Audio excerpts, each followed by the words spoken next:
Bonsoir à tous. Merci d'être là pour ce dernier cours de cette première session de Design with Care, séminaire qu'on a monté avec Cynthia Fleury. Pour ce dernier cours, on va s'intéresser aux liens avec les milieux du vivant, les milieux vivants.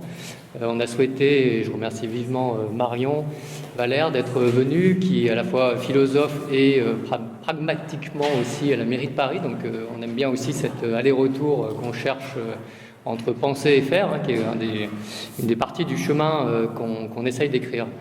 Alors, c'est ce dernier cours pour cette année, puisqu'on a décidé avec Cynthia de continuer l'année prochaine, et peut-être pendant 2 ans, parce qu'on voit qu'il y a encore des trous dans notre raquette de ce qu'on essaye d'écrire, donc on a besoin de préciser certaines choses. Peut-être sur cette thématique particulière, vous redire les points qui nous semblent un peu saillants dans les différents cours qu'on a pu avoir. La première chose, quand on s'est interrogé sur la date, entre guillemets, ou la période de naissance du design, on a vu que c'était aussi un moment de lente distance avec la nature, de prise de distance assez régulière avec la nature, dû bien sûr à cette problématique de l'industrialisation, mais aussi à une espèce de perte dans la conception des objets, des fonctions, des usages, une perte du lien de ce continuum. On avait cité notamment cet exemple sur la vannerie, où les motifs finalement qui étaient inscrits sur la vannerie avaient tous un petit défaut, qui était un petit défaut qui permettait à l'âme du vannier de s'échapper quand l'objet n'avait plus de fonction, n'avait plus d'usage, et retourner ainsi à la terre, tout simplement. Et finalement, ce continuum-là, on l'a un petit peu perdu petit à petit. On a beaucoup cité, et je crois que Marion reviendra aussi, Tim Ingold, qui, par son approche très systémique des environnements, des lignes, des liens, a amené aussi dans cette conception du systémique des choses extrêmement intéressantes. On a cité aussi un livre que j'adore qui s'appelle « Comment pensent les forêts », qui est un livre qui, je pense, redonne un petit peu, par l'anthropologie, cette espèce d'émotion du lien avec la nature, cette espèce je pense, d'émotion et de sens qu'on peut essayer de trouver dans son lien avec la nature. La deuxième chose qui nous avait un petit peu marqué, qui est peut-être plus une hypothèse qu'une certitude, c'est qu'en balayant l'histoire du design, notamment au travers des 2 guerres mondiales, on balaye aussi une nouvelle histoire de la fonction de mort, la mort bien sûr en masse des humains, mais aussi l'industrialisation de la guerre, l'industrie de la guerre qui va créer un certain nombre de solutions industrielles avec des matériaux inertes, avec des matériaux qui vont être après réinscrits dans l'industrialisation. Ces matériaux qui aujourd'hui polluent aussi nos océans, qui polluent aussi la terre, qui polluent aussi beaucoup de choses. Et finalement, il y a peut-être eu aussi à ce moment-là un changement total de la façon de percevoir ce qu'était ce lien au vivant et d'accepter des choses qui probablement deviennent aujourd'hui inacceptables. Dans l'histoire du design, là je reviens plus à une expérience personnelle par rapport à ce qu'on a vécu depuis 20 ans dans le design avec les Sismo. J'avais été très frappé par une espèce d'arrivée massive de la problématique du développement durable vers 2008, 2009, 2010. Une arrivée qui a été inscrite dans les cahiers des charges et puis qui s'est complètement envolée subitement avec le raz-de-marée de la nécessité du digital pour l'évolution des entreprises notamment. Et finalement, ça a été pour moi comme un espèce de croche-patte, c'est-à-dire qu'à un moment où on commençait à se dire que peut-être cette question allait être intégrée dans les cahiers des charges, elle a été balayée de façon assez systématique, notamment parce que très vite on s'est aperçu que dès qu'on intégrait la problématique du design durable dans un cahier des charges, les coûts que ça engendrait en termes industriels, quand on est sur une partie d'un process qui n'est pas du tout fait pour ça, deviennent totalement ingérables par rapport à ces développements-là. Et je pense que c'est un point de bascule qui est assez intéressant, un point de bascule qui fait que finalement il y a d'autres créatifs, on va dire, ou d'autres créateurs que les designers qui ont pu peut-être plus facilement s'emparer de cette question. Et là encore, c'est une intuition par rapport à ce que l'on peut connaître, qui sont les artistes. Et on discute par exemple beaucoup avec une artiste comme Élise Morin, qui travaille beaucoup sur ces questions-là et qui en fait a des questionnements qui sont quasiment des questions qu'on pourrait ou qu'on devrait poser à des designers. Comment par exemple faire en sorte qu'on puisse signaler un endroit qui a été abîmé dans 5000 ans parce qu'il faudrait ne pas y retourner parce qu'il est vraiment pollué. C'est une question qui à mon avis est une question à poser à un designer et qu'on pose à des artistes, et je trouve ça assez intéressant comme symptôme par rapport un peu à ce raté du design par rapport à ça. La dernière chose qui est plus une chose du présent, bien sûr dans le design with care on s'interroge beaucoup sur un certain nombre de vulnérabilités, un certain nombre de fatigues chroniques, démocratiques, nouvelles économies, individuelles et bien sûr environnementales, ou lien avec le vivant. Donc ça s'inscrit pleinement sur ce chemin-là, avec cette question de savoir comment on va pouvoir retisser tout ça ensemble.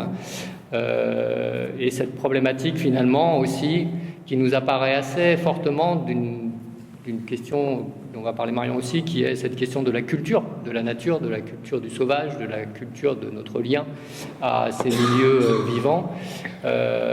Pour la petite anecdote, vous le savez peut-être, mais nous avons aussi un lieu qui est au centre de la Creuse, donc vraiment en pleine nature, donc un endroit qui est dans des terres qui ont été relativement peu polluées par rapport à d'autres départements, bien sûr, massivement d'agriculture et d'élevage plutôt, mais pas intensif, population vieillissante, moyenne d'âge 60 ans, etc. Et je peux vous dire que la problématique de la culture dans notre lien à la nature est très très fort, et qu'on se rende compte à quel point il faut aussi arriver à retisser ça, à retisser cette culture commune du lien avec la nature. Et puis enfin, juste avant de passer la parole à Marion, vous avez vu, vous avez un petit flyer, comme on dit, qui présente un événement qu'on fait, qui s'appelle le banquet sismique, qui va avoir lieu justement en Creuse. Je vous dis ça parce qu'une des questions très fortes qu'on se pose en montant cet événement et en invitant un certain nombre de personnes, c'est justement de savoir comment on peut questionner ce lien à la nature. Alors pour le dire de façon assez rapide, on va par exemple projeter le documentaire sur Gilles Clément, un paysagiste très intéressant qui travaille justement sur le jardin en mouvement et cette capacité qu'on aurait à concevoir quelque chose qui n'est pas fini, mais qui va pouvoir s'adapter, nous adapter plus que nous essayer de l'adapter. Il y a aussi, vous savez peut-être aussi, une formation en design dans la Creuse, la souterraine. Donc une des enseignantes viendra nous raconter ce que c'est que d'enseigner le design dans un milieu extrêmement rural. C'est assez intéressant aussi de voir quelles sont les problématiques que peuvent trouver des étudiants dans ce territoire. On aura Élise Morin, dont je vous ai parlé, qui sera là, bien sûr Cynthia, et aussi la directrice du Centre d'art de Vassivière, qui questionne beaucoup la façon dont l'interaction de l'art avec les paysages, qu'est-ce qu'un artiste laisse dans un environnement naturel, puisque lui va prendre beaucoup, il va prendre de l'inspiration, il va prendre des matériaux, etc. Mais qu'est-ce qu'il va laisser à cette culture, etc. C'est aussi un périmètre de questions qui nous intéressera pendant cet événement en début juillet.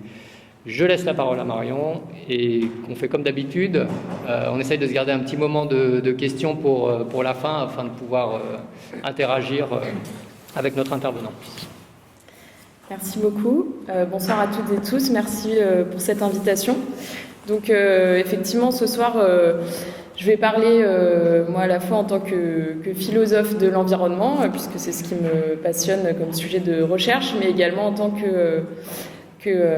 qu'urbaniste, puisque donc je travaille à la ville de Paris et je m'occupe de projets urbains et d'architecture, et donc le design m'intéresse à ce double titre. Et donc effectivement, ce qui me semble important, c'est aujourd'hui de parler du design comme une opportunité de recréer des liens avec la nature. Antoine disait dans son introduction que le design a été parfois une forme d'éloignement face à certains milieux naturels, une forme de standardisation, etc. Et moi, ce qui me semble intéressant, c'est de réfléchir aux possibilités qu'on a aujourd'hui de recréer nous-mêmes de la nature, de s'intégrer d'une nouvelle manière dans des écosystèmes, et de cette manière-là, de finalement apprendre aussi à intégrer plein de formes hybrides à notre démocratie, puisqu'on se rend bien compte qu'on produit tout un tas d'objets qu'on ne pense pas vraiment. Et en fait, c'est cet écart entre, d'un côté, la production d'objets de plus en plus complexes à comprendre et de l'autre, le fait qu'on les ignore dans nos mécanismes politiques, représentatifs, le fait qu'on ait du mal, je pense aussi, à mettre des mots dessus, le fait que la distinction entre naturel, artificiel, humain, non humain, soit encore extrêmement floue, qui crée beaucoup de difficultés.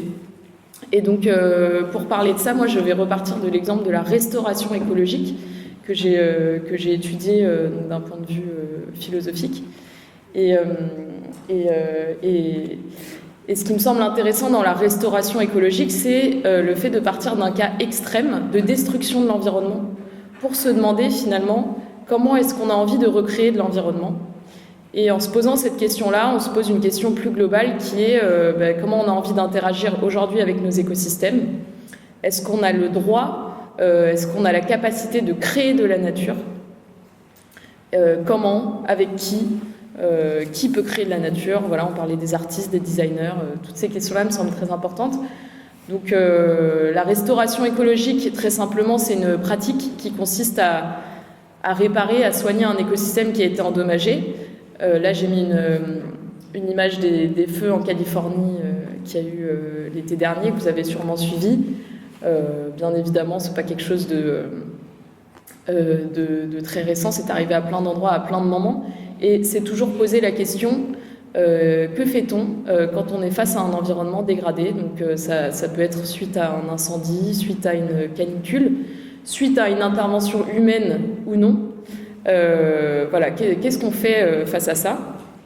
Et donc la restauration, c'est une pratique qui a émergé aux États-Unis, d'abord de manière un peu amateur, des communautés locales qui se sont emparées d'écosystèmes pour les réparer. Puis c'est une pratique qui s'est professionnalisée au fil du temps.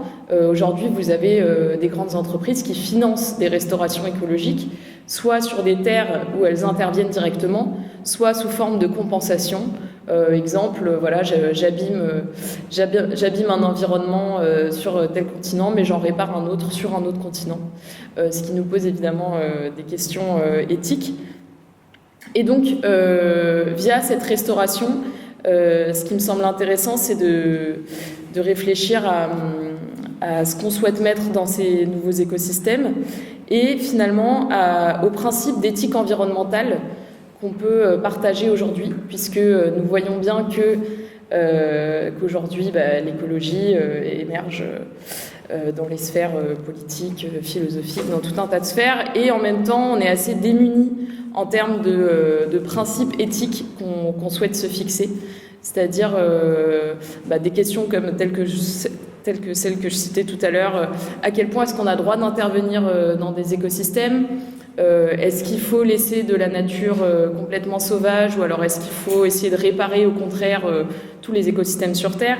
Toutes ces questions-là se posent et on voit bien qu'on est dans une forme de malaise où en fait on a tellement d'exemples autour de nous d'interventions humaines négatives sur l'environnement qu'on finit par se demander si on est capable d'interventions positives sur notre environnement. Et c'est là aussi ce qui me semble intéressant dans la restauration, c'est de repartir d'un moment où en fait on n'a pas vraiment le choix pour se poser les bonnes questions. Donc l'exemple le plus évident, c'est celui de l'incendie d'une forêt, mais on peut se dire aujourd'hui qu'on est dans un cas, une situation plus globale où finalement la restauration écologique, elle concerne tous les territoires partout. Puisque vous savez bien qu'en termes de température, d'environnement, il reste très très peu d'espaces qui n'ont pas été modifiés finalement par l'action humaine et qui n'ont pas été endommagés. Et il me semble intéressant de partir de ce présupposé que nous vivons d'une certaine manière déjà dans un environnement global qui est endommagé. J'ai mis ici la photo d'un livre que je vous recommande, donc, qui s'appelle « Le champignon de la fin du monde » d'une anthropologue, Anna Tsing, qui a étudié en fait un champignon spécial, donc le matsutake, qui pousse en fait dans les forêts d'Oregon, des forêts qui ont été extrêmement endommagées par les cultures sylvicoles. Et de cet écosystème très endommagé est née cette espèce de champignon qui en fait est extrêmement chère et recherchée, qui ne pousse plus trop au Japon alors qu'elle vient du Japon. Et donc il y a aujourd'hui des personnes qui vont cueillir ces champignons dans les forêts de l'Oregon. Et donc cette anthropologue, elle est partie de cet exemple de champignon-là pour essayer de montrer comment aujourd'hui en fait on cultive dans les ruines du monde, comment est-ce qu'il y a des hybrides qui apparaissent. Et ça me semble important de partir voilà, de ces cas un peu extrêmes et avoir l'idée que nous sommes déjà tous dans un monde anormal. Donc il y a un terme anglais pour ça qui est le Shifting Baseline Syndrome. Donc c'est l'idée qu'une personne qui naît aujourd'hui a un monde de référence qui est déjà endommagé, puisqu'il y a des espèces que nous n'avons déjà pas connues. Il y a des paysages que nous n'avons déjà pas connus. Et c'est-à-dire que, et c'est pas que ceux qui naissent aujourd'hui, déjà nous tous dans cette salle, quand on considère que quelque chose est dégradé, en fait on part déjà d'un état de base dégradé. Et donc, et ça revient à la question que tu posais sur quelles traces laisser finalement aussi pour les générations futures. Comment décrire un monde déjà dégradé et comment notre imaginaire est façonné autour de soi. Et donc voilà, partir de cet état de fait et donc se poser ces questions telles que la question de base qui est à quel point est-ce qu'on fait partie ou pas d'un écosystème pour y intervenir. Et donc moi, de cette étude de la restauration écologique, j'ai voulu travailler sur le terme d'artefact naturel. Donc évidemment un terme qu'on trouve assez peu à la base en philosophie, puisque ce qui m'intéressait justement c'était cette idée d'entité donc produite par les êtres humains, mais qui peuvent s'apparenter à des processus naturels. Et donc j'ai étudié ça à travers la restauration écologique, puisqu'il me semblait évident que dans le cas de la restauration, l'être humain crée des écosystèmes ou les recrée, mais qu'en même temps, ils ont une capacité d'adaptation à la nature. Et il y a évidemment beaucoup de liens à faire entre cette pratique-là et celle de la médecine, puisqu'on peut se demander voilà, quelles sont finalement les différences fondamentales entre le fait de redonner de l'autonomie à un être humain ou de redonner de l'autonomie à un écosystème. Est-ce qu'on n'est pas un peu dans les mêmes cas de figure éthiques? Qu'est-ce qu'on s'autorise pour réparer quelque chose d'endommagé? Et en travaillant sur ces artefacts naturels, en fait, je me suis rendu compte de plein de séparations éthiques qu'on met souvent en philosophie et qui, en fait, révèlent des limites qu'on s'impose à nous-mêmes, avec cette première limite qui est finalement, bien sûr, qu'est-ce qui est artificiel, qu'est-ce qui est naturel. Vous avez peut-être dû en parler dans d'autres séminaires. Donc qu'on répète souvent, mais on se rend compte que dans la culture courante, c'est encore assez peu clair.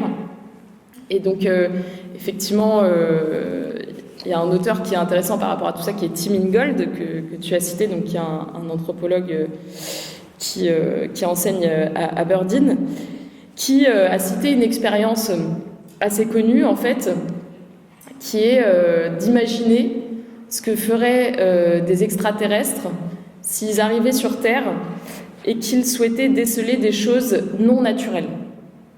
Donc finalement, pour répondre tout simplement à la question, y a-t-il des choses non naturelles? Et donc, il essaye d'imaginer sur quel principe se baseraient ces extraterrestres. Donc un premier principe pourrait être celui de la régularité, de se dire que certains, les objets produits, les objets artificiels, sont toujours plus réguliers que les objets naturels, ce qui en fait ne marche pas du tout, parce que vous avez tout un tas d'objets naturels qui sont extrêmement réguliers.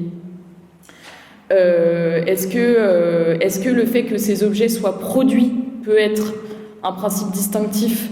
Là aussi, on arrive très vite à une aporie de la pensée, puisqu'en fait, comment vous traitez un barrage de castor qui est créé, produit par le castor par rapport à quelque chose produit par un être humain? Pas de différence notoire.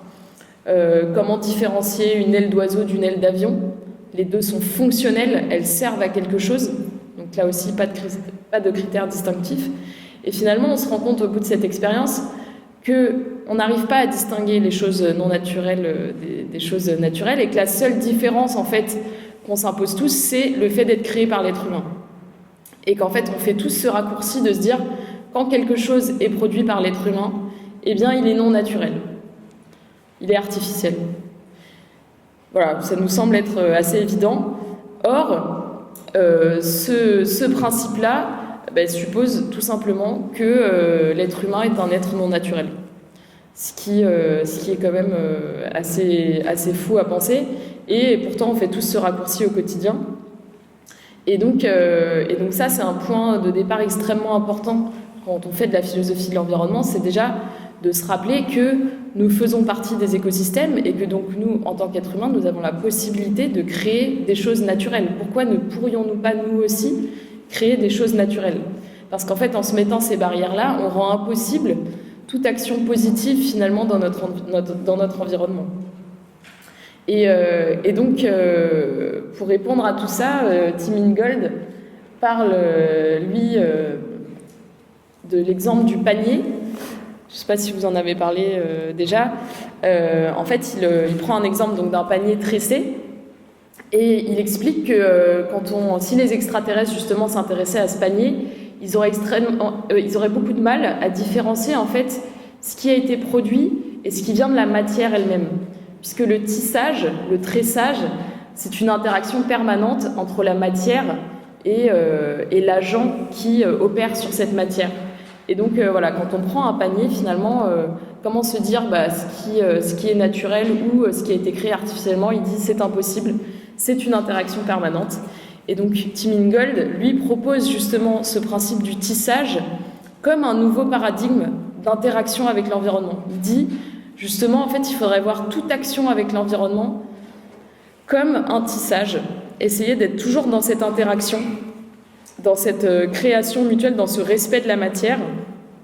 Et c'est ça, pour lui, qui rend le design intéressant, de considérer voilà, la matière vivante et de voir comment on peut interagir. Et donc moi, je trouve que c'est quelque chose de très poétique et très prometteur de partir de cette idée du tissage qui peut nous inspirer pour beaucoup de pratiques, notamment l'architecture, mais beaucoup d'autres choses. Et ça nous renvoie à une question, une autre question, qui est justement le fait qu'on s'imagine toujours hors de la nature. C'est tout simplement un manque d'humilité aussi de la part de l'être humain, puisque on oublie souvent qu'on n'a pas le monopole de plein de choses. On n'a pas le monopole de l'habitat, on n'a pas le monopole de finalement créer des habitats dans la nature. C'est quelque chose qui est fait par énormément d'animaux depuis très longtemps. On n'a pas le monopole de l'agriculture, qui est pratiquée par exemple par les fourmis andines depuis assez longtemps, le fait de cultiver. Et donc, on n'a pas le monopole en fait, de la transformation de notre environnement. Ça, je trouve que c'est quelque chose de très important. C'est de se rappeler qu'en fait, l'être humain n'est pas le premier à avoir transformé son environnement. Vous prenez des animaux comme les taupes, leur transformation sur l'environnement immédiat est extrêmement importante. Et donc, finalement, la transformation humaine n'est pas quelque chose qui arrive sur rien. Elle est le dernier épisode de plein de types de transformations, mais elle a pris une autre échelle. Et donc, il faut s'interroger sur justement les modalités éthiques de cette nouvelle échelle de transformation qu'on a rendue possible via la technique et qui nous a rendus un peu surpuissants en n'oubliant pas non plus que la technique, les outils ne sont pas non plus un monopole humain puisque des études sur les chimpanzés ont bien montré notamment à quel point ils se servent d'outils également pour opérer des opérations, pour faire des choses sur leur environnement immédiat. Et donc là aussi, nous ne sommes pas les seuls à créer des outils. Et donc voilà, réfléchir sur cet art d'habiter et sur... Il y a un mot que j'aime bien qui est celui d'écopoïèse, qui veut dire justement l'art de rendre le monde plus habitable autour de nous. Et en fait, c'est quelque chose qui n'est pas propre à l'être humain, puisque nous sommes en échange permanent avec notre écosystème. Nous échangeons de la matière, de l'air, la photosynthèse est le premier de ces échanges. Et donc réfléchir comment on peut, à l'âge industriel, repenser un peu cette écopoïèse. Et donc tout ça renvoie à une question assez politique que je citais en introduction, qui est que faire des hybrides, une question qui a été beaucoup travaillée notamment par Bruno Latour, de dire voilà, on ne peut pas laisser les hybrides dans un vide théorique, et donc c'est notamment pour ça que Bruno Latour a proposé un parlement des choses et l'a expérimenté durant la COP21, de commencer à réfléchir à des formes de représentation des animaux, d'entités telles que les océans, et réfléchir à leurs intérêts. Comment on fait ? Évidemment, on passe par une représentation humaine, mais je pense que l'art peut avoir un rôle intéressant à jouer là-dedans aussi. C'est comment représenter ces hybrides, comment leur donner une voix en démocratie, puisque s'ils ne sont défendus par personne, on voit bien qu'il est très difficile de défendre leurs intérêts. Et vous avez peut-être vu que récemment, très récemment, il y a des premières entités naturelles qui ont été intégrées à des systèmes juridiques. Pas en France à ce stade, mais ça a été le cas d'un fleuve en Nouvelle-Zélande, il me semble, et également en Inde, où on a reconnu dans la loi l'importance de ces écosystèmes, à la fois comme entité naturelle, mais également avec des communautés humaines associées à l'écosystème, ce qui était donc doublement intéressant, puisqu'en général, ça permettait aussi de protéger certaines communautés indigènes liées à ces fleuves. Et donc on voit que ça avance petit à petit, mais que ça a du mal à avancer dans la culture occidentale, où cela semble moins évident. Et donc voilà, j'ai parlé des animaux, des océans, qui sont des cas plutôt clairs, mais après il y a tous les hybrides encore plus complexes, notamment par exemple la question des animaux domestiques, sur laquelle ont travaillé certains philosophes, extrêmement compliqué de trouver un statut clair pour les animaux domestiques.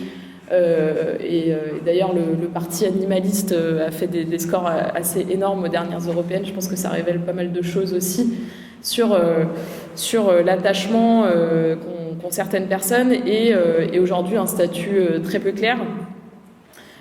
Toutes les productions hybrides qu'on a faites, après il y a toute la question bien sûr des OGM, de choses qui n'auraient pas pu exister sans l'être humain, mais c'est le cas également des animaux domestiques. Et donc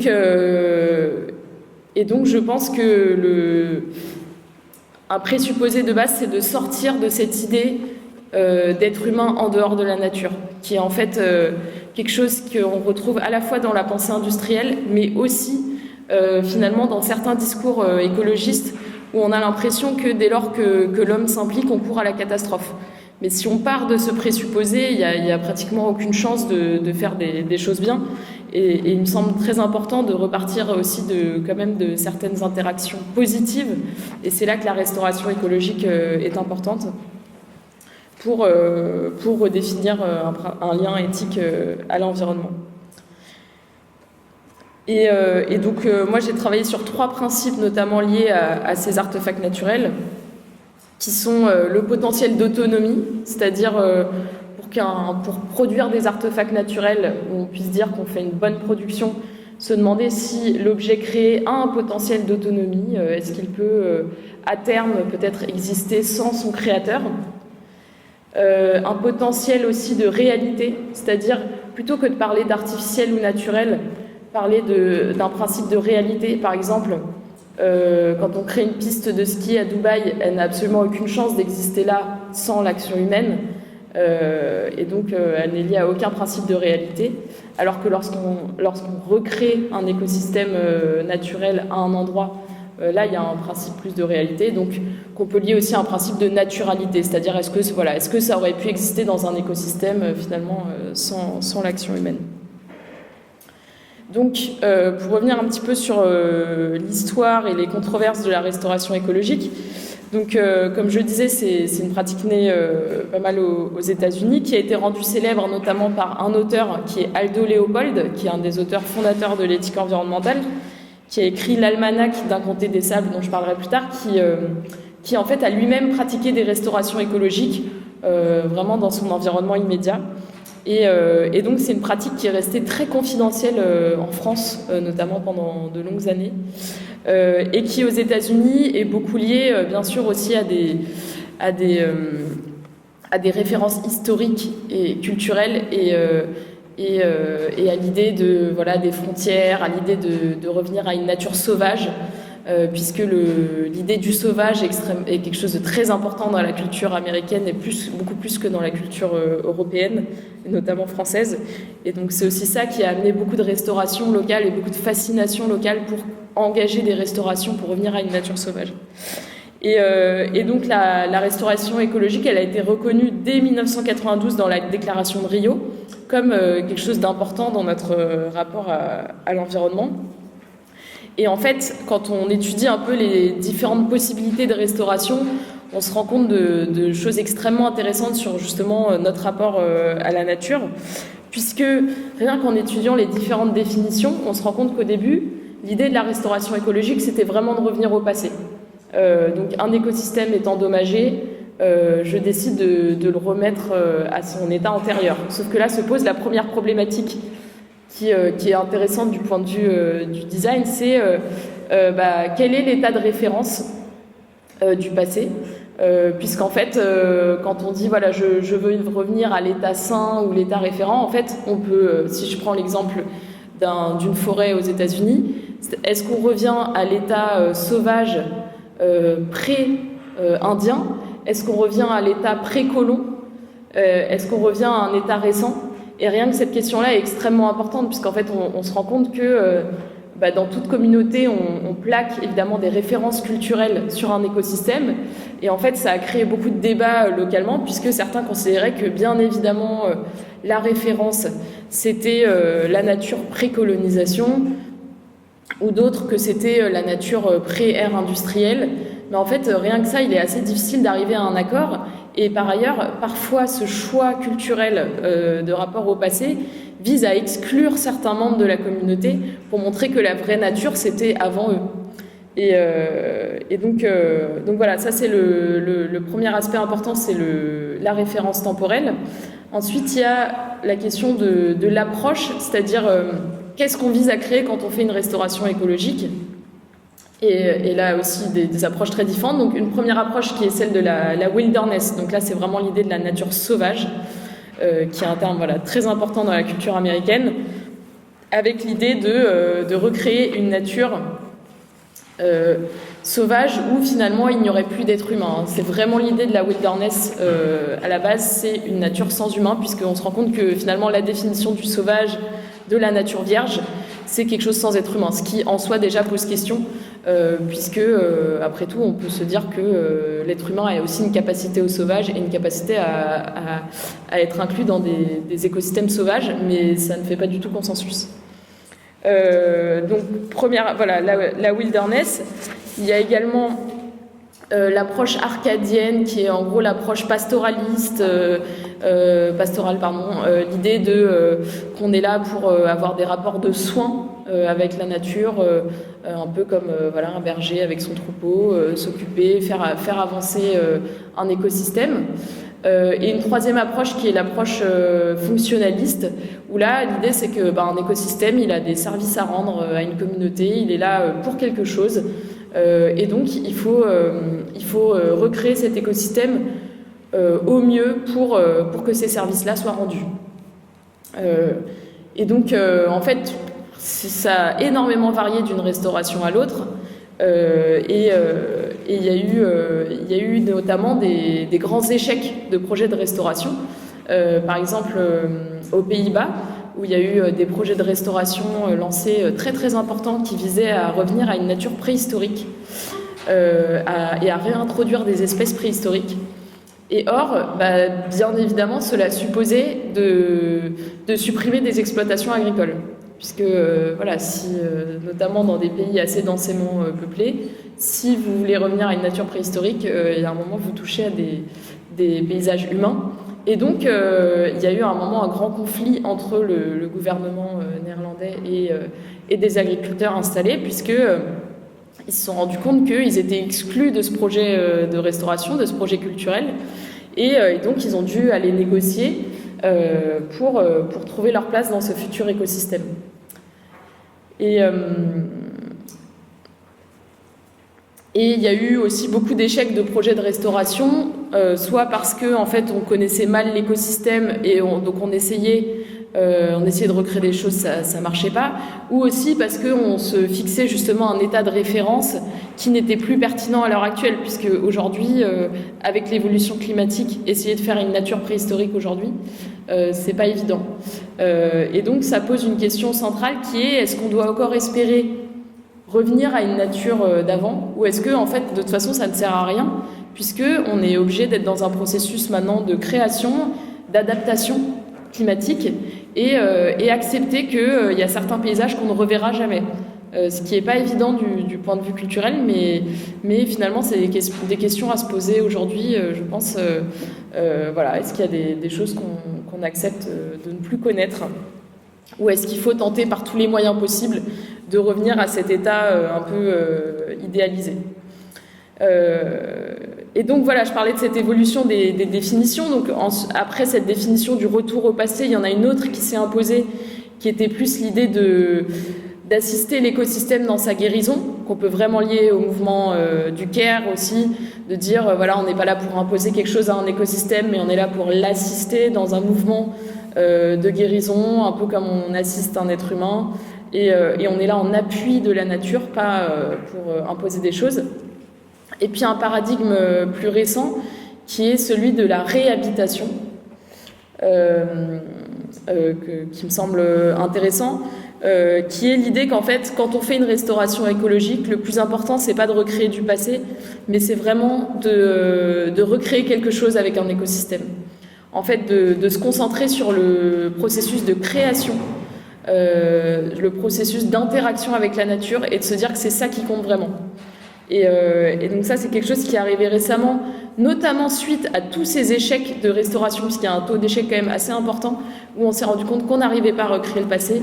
Et du coup, des auteurs et des praticiens qui ont dit en fait, ce qui est vraiment intéressant dans la restauration, c'est ce qu'on apprend de l'écosystème, c'est la capacité d'une communauté à du coup se poser des questions essentielles en travaillant avec l'écosystème.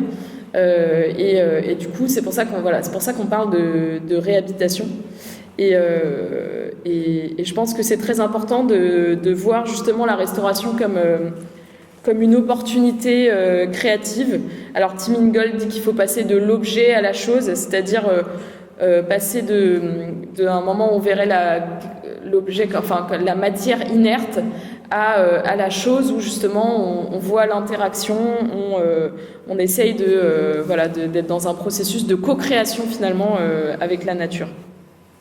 Et donc c'est une nouvelle pensée de la restauration où on se dit que les principes importants, c'est le dynamisme de l'écosystème, c'est-à-dire accepter en fait l'humilité face à un écosystème, ne pas savoir ce qu'il va devenir, et donc ne pas vouloir le retour au passé parce que en fait ça serait nier son dynamisme.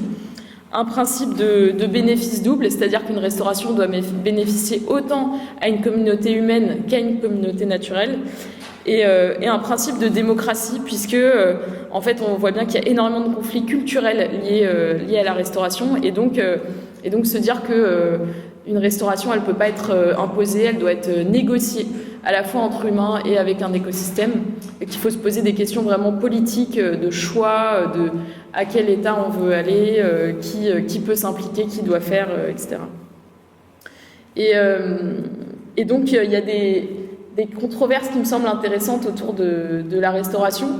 J'en citerai 3 principalement. Donc, notamment la question du design, qui a été citée en tant que tel comme un grand problème de la restauration, puisque certains auteurs, et notamment un auteur américain qui s'appelle Eric Katz, a dit que le problème de la restauration, c'était qu'on imagine qu'on puisse designer la nature, et que c'était extrêmement choquant de se dire que comme on design des objets ou on design des œuvres d'art, on aurait le droit de designer la nature. Et il y a un article qui s'appelle Faking Nature qui fait vraiment le lien entre les copies d'œuvres d'art et la restauration écologique, en disant en fait la valeur d'une nature restaurée, c'est comme la valeur d'une copie artistique, c'est-à-dire vraiment pas grand-chose. puisque l'auteur original n'est plus là. Et l'idée qu'on puisse produire de la nature, justement, est vraiment dérangeante pour certains. Et je trouve ça assez intéressant.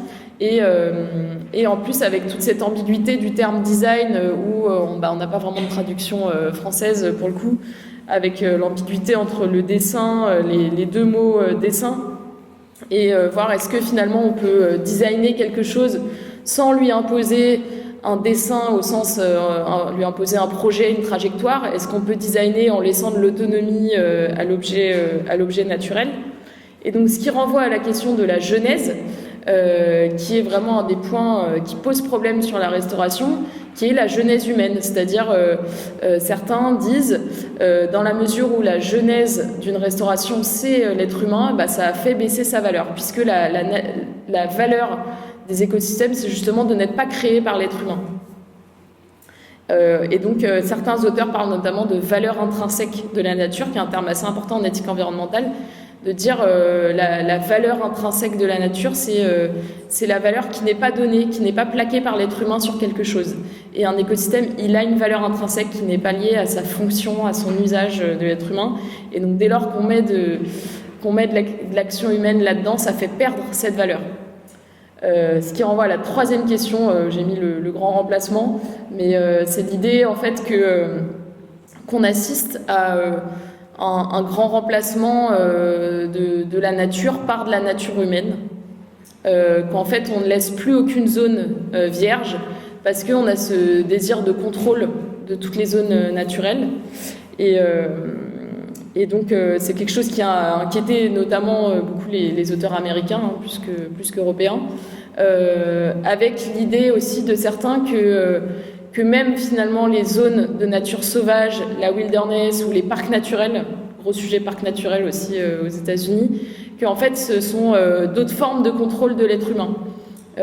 Certains disent qu'en fait ce sont un peu des fakes pour se faire croire qu'il y a encore une nature vierge, et pour mieux oublier que tout le reste n'est qu'artificiel en fait. Donc l'idée que si on va dans un parc naturel une fois par an, on se dit c'est bon, je suis rassurée, il y a encore de la nature sauvage, donc je peux retourner dans ma ville où il y a zéro nature et c'est pas grave. Et du coup, voilà, l'idée de ces lieux un peu hyper réels qu'on crée pour se raconter des histoires, mais qui en fait sont tout aussi artificiels que les autres, puisqu'un parc naturel, on lui met déjà des frontières, on va mettre des barrières, on va dire où il est sur une carte, et rien que ça, en fait, c'est une forme d'action humaine extrêmement forte. Voilà, donc ce qui me semble problématique dans tout ça, c'est bien sûr, comme je le disais en introduction, l'idée que finalement, quand l'être humain intervient, ça fait perdre la valeur à un écosystème, qui est quand même qui est un argument qu'on retrouve beaucoup, mais qui est très problématique. Et l'idée que finalement, on n'aurait pas le droit de designer de la nature, alors qu'en fait, c'est ce que font beaucoup d'autres êtres vivants, puisque les paysages, finalement, sont un peu des designs communs de plein d'espèces différentes, pas juste de l'être humain, et peut-être qu'il faut repartir de ça, en fait, se dire qu'est-ce qu'on peut designer ensemble, et quel design on veut, mais ne pas rejeter de base le principe d'un design lui-même.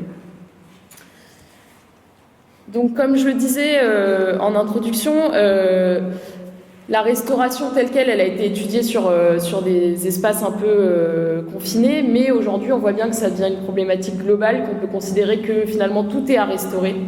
Et ce qui amène une première question, notamment qui est celle de la compensation.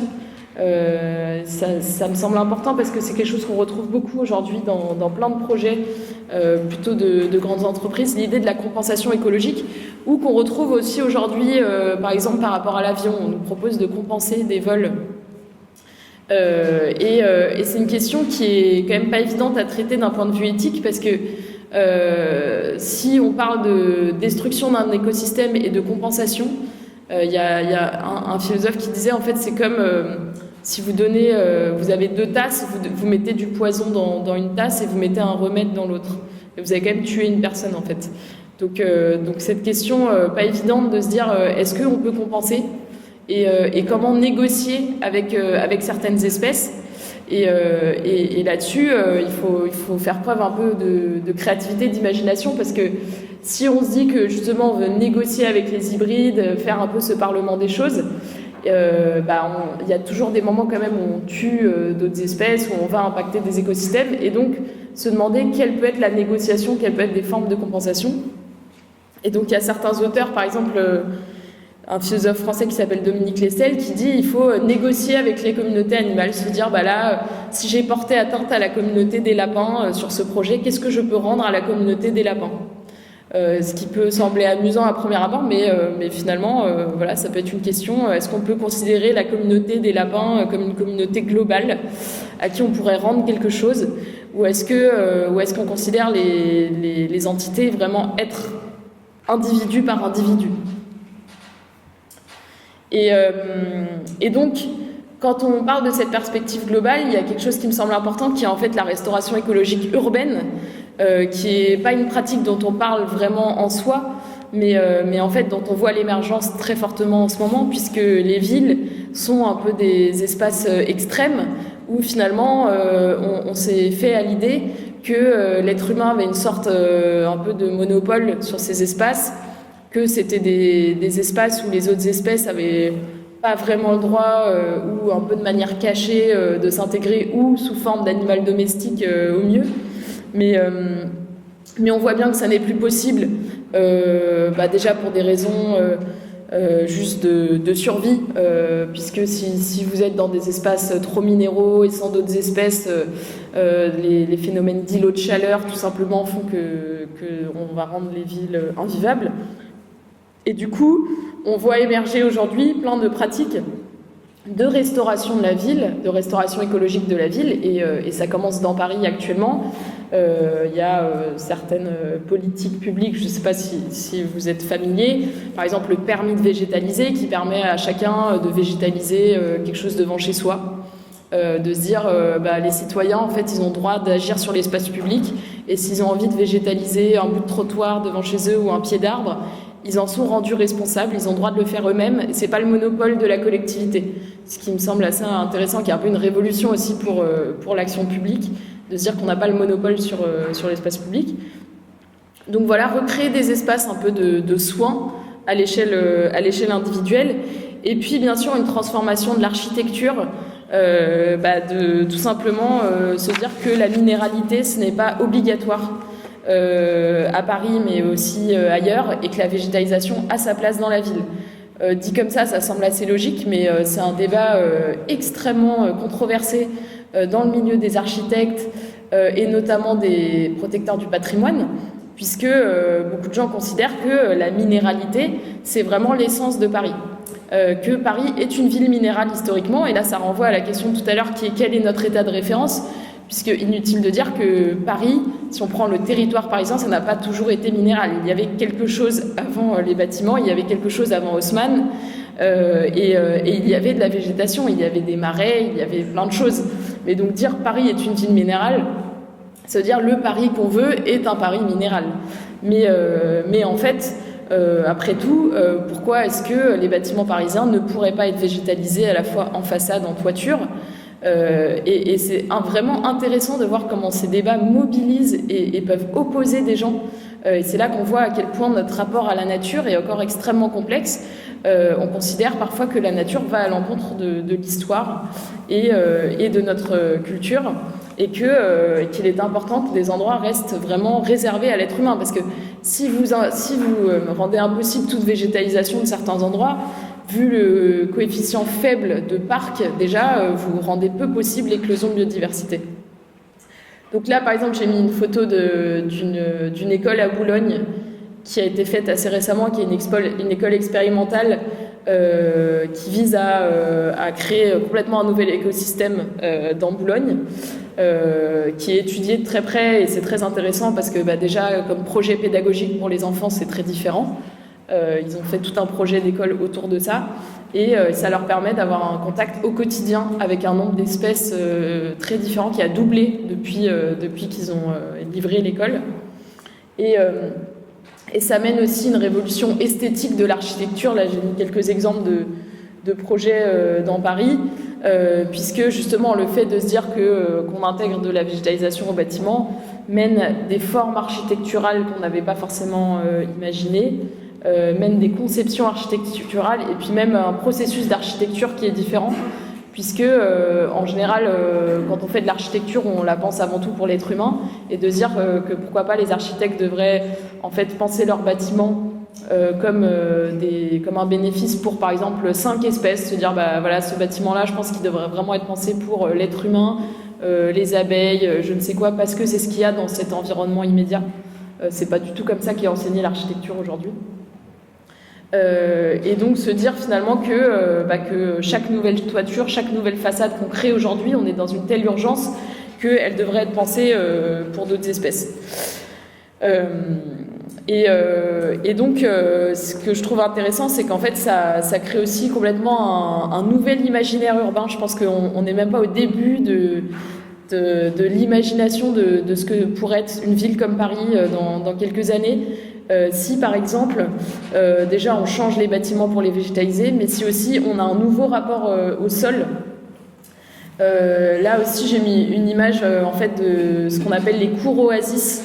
C'est des cours qu'on expérimente actuellement à Paris, où l'idée en fait c'est de débitumer des cours d'école pour retrouver du vrai sol, parce que aujourd'hui dans une ville comme Paris, votre rapport au vrai sol est extrêmement réduit, presque tout est bitumé.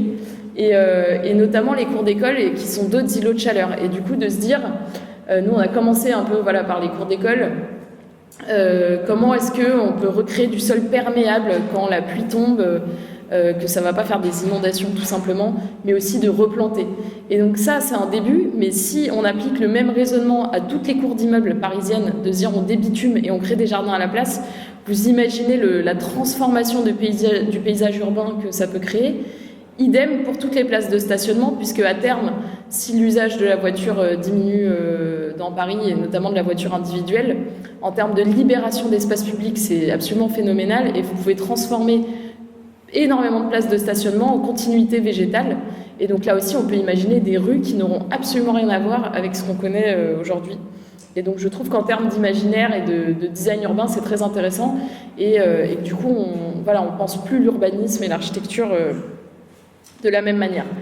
Donc ce qui renvoie à d'autres questions qui sont vraiment, je pense, la question territoriale qui est extrêmement importante actuellement, et on voit que c'est un bon point d'accroche pour l'écologie, d'ailleurs que tentent pas mal de partis politiques actuellement, qui est finalement l'idée de se réenraciner un peu avec un territoire, et que ça peut être comme ça qu'on va créer des liens avec l'écologie. Et donc, sur ce thème, je vous recommande vraiment le dernier livre de Bruno Latour qui s'appelle « Où atterrir ?», qui traite justement de ce nouveau régime climatique que lui définit comme un moment où, en fait, on sent tous le sol se dérober sous nos pieds. On est tous en migration vers des territoires à redécouvrir et à réoccuper.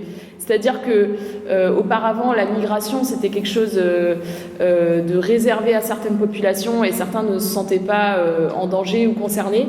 Mais aujourd'hui, avec le changement climatique, on peut tous se dire qu'on va être amené à migrer à un moment, qu'on peut être des réfugiés climatiques. On l'a bien vu en Californie avec des personnes extrêmement aisées qui ont dû quitter leur maison. Et donc finalement, voilà, nous sommes tous un peu en danger par rapport à notre sol. Et donc de se poser les questions de base. Bruno Latour, lui, il appelle à des cahiers de doléances. Il dit il faut repartir du très simple, c'est-à-dire se demander à l'échelle individuelle, quel est mon territoire de référence ? Et par là, il entend d'où viennent mes ressources, c'est-à-dire concrètement à l'échelle individuelle, de qui et d'où et de quoi je dépends pour me nourrir, pour boire de l'eau, pour me vêtir. Toutes ces questions très simples, et essayer, et ça je trouve que c'est un exercice très intéressant à l'échelle individuelle, essayer de dessiner sa cartographie personnelle de ses ressources, concrètement, sur un an de qui je dépends pour vivre. Et on se rend compte assez vite qu'on ne sait pas on ne sait pas pour beaucoup de choses d'où elles viennent, qui les a produites, et donc de qui on dépend, alors que c'est un réel lien de dépendance qui produit notre nourriture, d'où est-ce qu'elle vient. Et donc Bruno Latour il dit il faut vraiment partir de ça faire ce cahier de doléances pour ensuite se poser des questions plus politiques, se dire en fait, qu'est-ce que j'ai envie d'avoir comme territoire de référence, avec qui j'ai envie de faire projet, qu'est-ce que j'ai envie de changer sur ces territoires de subsistance. Et donc lui il dit qu'il faut se poser des questions telles que à quoi tenez-vous le plus, avec qui pouvez-vous vivre, qui dépend de vous pour sa subsistance, contre qui allez-vous devoir lutter, comment hiérarchiser l'importance de tous ces agents. Et donc en fait lui il pense que c'est de ça qu'on pourra, de ce point de départ là, qu'on pourra redéfinir l'écologie, parce que l'écologie ce sont finalement tous ces flux, toutes ces ressources. On peut même dire toutes ces nourritures, c'est un terme qui est employé par une philosophe française qui s'appelle Corinne Péluchon. Elle dit que l'écologie doit vraiment repartir de la question des nourritures, c'est-à-dire tout ce qu'on ingère, pas juste manger, mais aussi boire, respirer. En fait, c'est ça notre rapport au monde, c'est là que ça devient important pour nous, parce que c'est ce qu'on intériorise. Et c'est un peu un des grands problèmes de l'écologie, c'est que c'est resté assez extérieur à nos vies jusque-là. Et le fait de l'intérioriser en se disant, en fait, c'est tout ce qui rentre dans mon corps, tout de suite, ça rend la chose beaucoup plus importante. Et ça nous permet de nous poser les bonnes questions. Et c'est là où on voit des projets politiques extrêmement différents émerger. Donc Bruno Latour a écrit son livre après l'arrivée de Trump, et lui justement décrit le Trumpisme comme un peu je crois il dit un régime offshore du climat, c'est-à-dire tout simplement le fait de refuser de vivre sur le même sol, c'est-à-dire on fait comme si en fait ce sol endogène n'existait pas et qu'on vivait sur une île. Et donc se poser la question, qu'est-ce qu'on peut créer face à cette île, et comment créer encore des échanges, comment créer ce qu'il appelle la mondialisation plus, c'est-à-dire le rapport au monde qui ne va pas en fait créer trop de standardisation et réduire les possibilités, mais un rapport au monde qui va augmenter nos possibilités. Et donc voilà, ça me semble extrêmement important.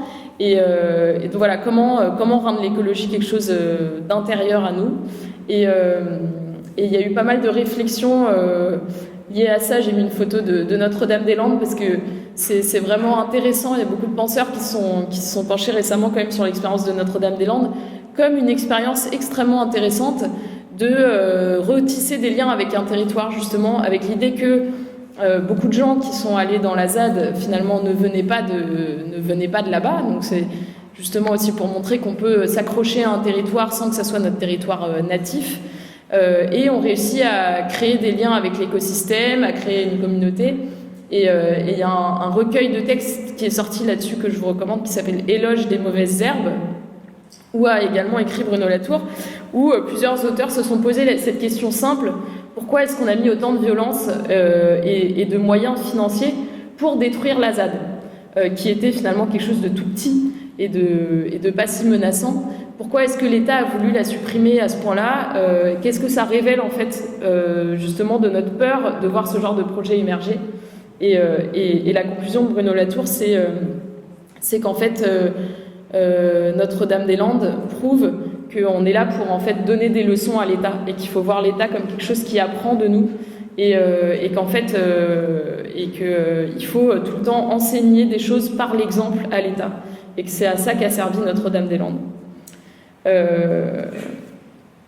Voilà, bon, rapidement, parce que le temps tourne, je voulais du coup évoquer quand même un peu des principes fondateurs de l'éthique environnementale, qui est la discipline qui permet de répondre à toutes ces questions, et qui est une discipline malheureusement assez méconnue en France, mais qui, à mon sens, doit devenir extrêmement importante pour faire face à toutes ces questions.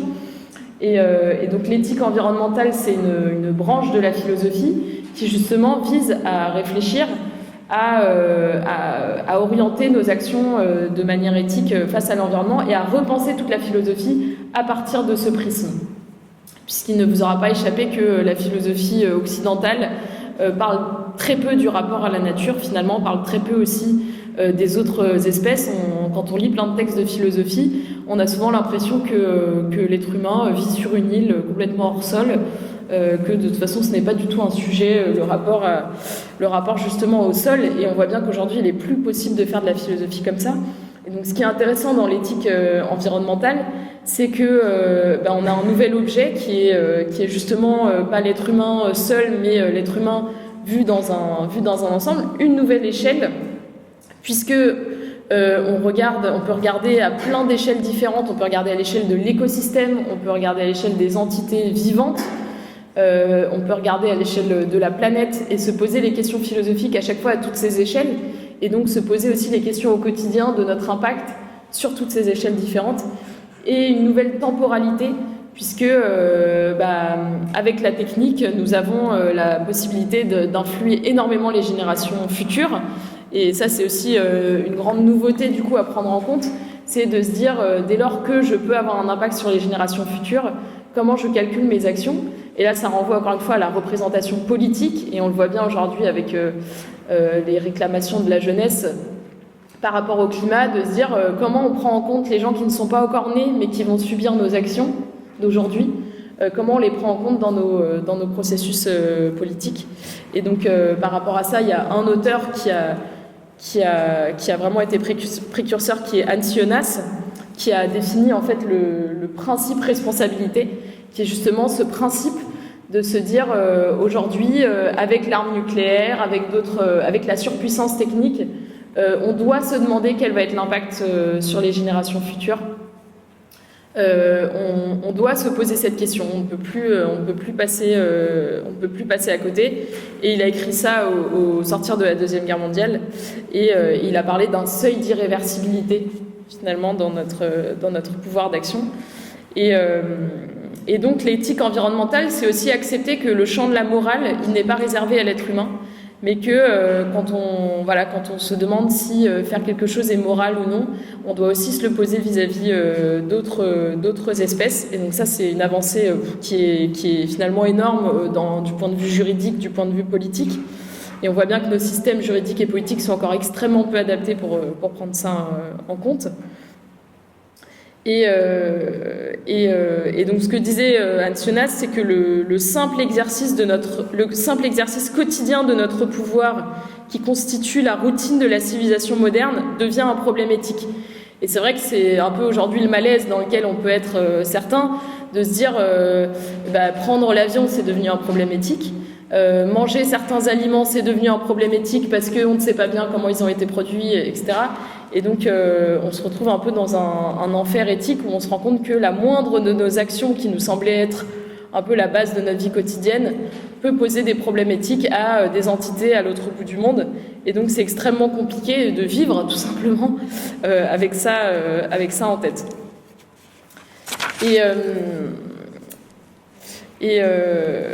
Et par ailleurs, je voulais revenir sur Aldo Leopold, qui est aussi une lecture que je recommande vivement, qui lui a un peu instauré le principe d'éthique de la Terre. Il a parlé de penser comme une montagne, c'est-à-dire toujours réfléchir comme si on était nous-mêmes un écosystème, comme si on était une montagne, quelles seraient les actions positives ou négatives.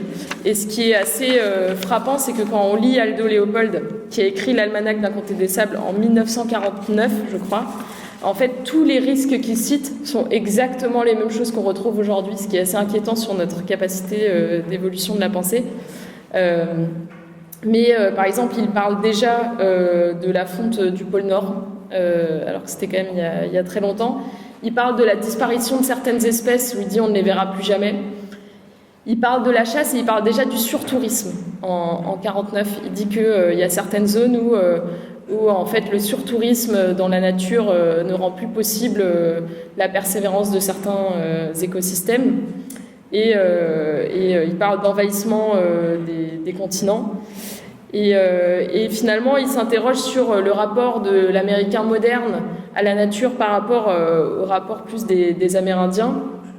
Et il dit que finalement, on a considéré que certains peuples indigènes avaient un rapport de dépendance face à leur environnement parce que justement, ils n'avaient pas accès à la mondialisation, qu'ils n'avaient pas accès, qu'ils étaient menacés par des récoltes, etc.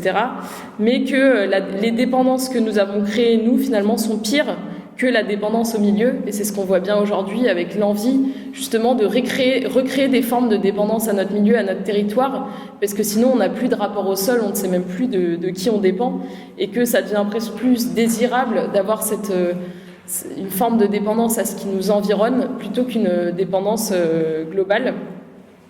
Et donc, Aldo Leopold a essayé de définir justement un nouveau principe éthique en disant cette phrase « Une chose est juste lorsqu'elle tend à préserver l'intégrité, la stabilité et la beauté de la communauté biotique. Elle est injuste lorsqu'elle tend à l'inverse. » Donc lui parle vraiment de communauté biotique et il intègre l'être humain dans cette communauté.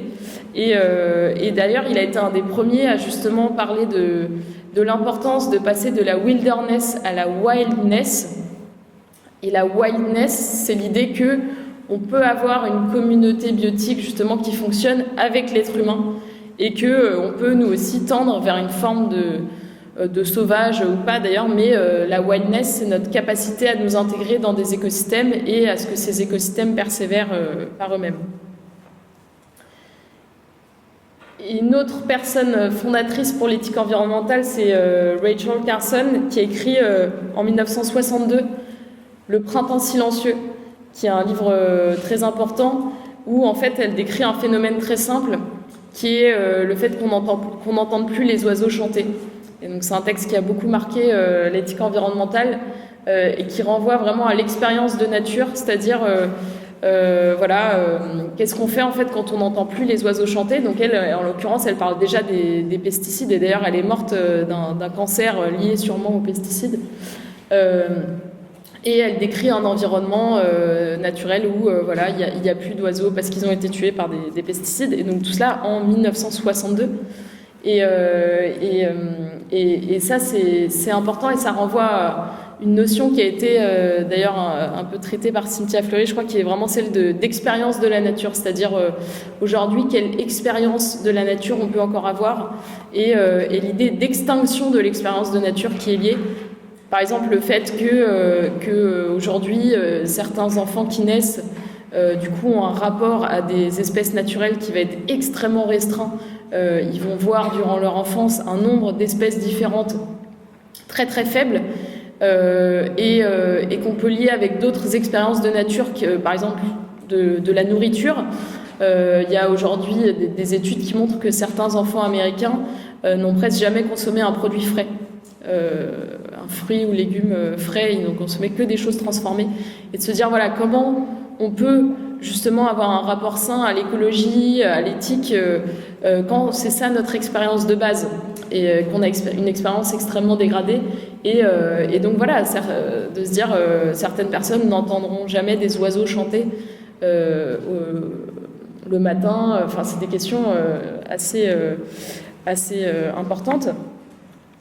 Et qui renvoie un peu aussi à un grand débat de l'éthique environnementale qui me semble important de citer, qui est la différence entre anthropocentrisme et écocentrisme, c'est-à-dire est-ce qu'on doit fonder l'éthique environnementale autour de l'être humain ou autour des écosystèmes eux-mêmes. Il y a énormément de controverses et de débats autour de ça. Est-ce qu'il est possible, nous, en tant qu'êtres humains, justement, de réfléchir en mettant la nature au cœur sans nous mettre nous-mêmes. Donc là-dessus, les avis divergent. Certains disent que de toute façon, il vaut mieux partir du point de vue de l'être humain parce que c'est ça qui est le plus efficace et que c'est comme ça qu'on rendra les gens aussi plus écologistes. Et d'autres disent qu'il faut vraiment se baser sur la valeur intrinsèque des écosystèmes, qu'il ne faut pas toujours mettre une valeur humaine dans les choses, sinon c'est déjà une forme de corruption de la nature. Et cela renvoie bien sûr à la nécessité un peu d'un décentrement, puisque quand on fait de l'éthique environnementale, on se rend vite compte que nos conceptions sont extrêmement liées évidemment à des contextes culturels et notamment à un contexte occidental de rapport à la nature qui est très particulier. Et là-dessus, les travaux de Philippe Descola, donc l'anthropologue français, ont vraiment marqué une rupture parce qu'il a en fait essayé de définir des catégories de rapport à la nature. Et c'est extrêmement éclairant de lire ça. Il a défini 4 catégories rapidement où il dit finalement comment on voit la nature dans notre quotidien. Il a montré que certains peuples considéraient que, par exemple, il y avait une continuité de l'intériorité, c'est-à-dire une continuité de l'âme entre les êtres humains et d'autres êtres vivants, mais une différence dans le parement, les habits. En fait, voilà, certains peuples considèrent que finalement on a tous une continuité de l'âme, mais qu'on met juste des habits différents. Il y a l'habit humain, il y a l'habit léopard. Alors que d'autres vont considérer qu'il y a une continuité physique, mais que ce qui nous différencie vraiment, c'est l'âme, ce qui est plus la conception occidentale, mais qui n'est pas du tout une conception universelle. Et d'autres considèrent qu'il y a des continuités sur les deux points. Et puis après, il y a des approches plus totémistes, chamaniques, qui considèrent qu'on peut finalement créer des liens avec d'autres espèces. Et donc, en partant de ces approches complètement différentes à la nature, on voit bien qu'on ne va pas créer la même éthique et qu'il serait peut-être illusoire de vouloir créer une éthique environnementale unique pour différentes cultures. Et donc ça, c'est important de l'avoir toujours en tête.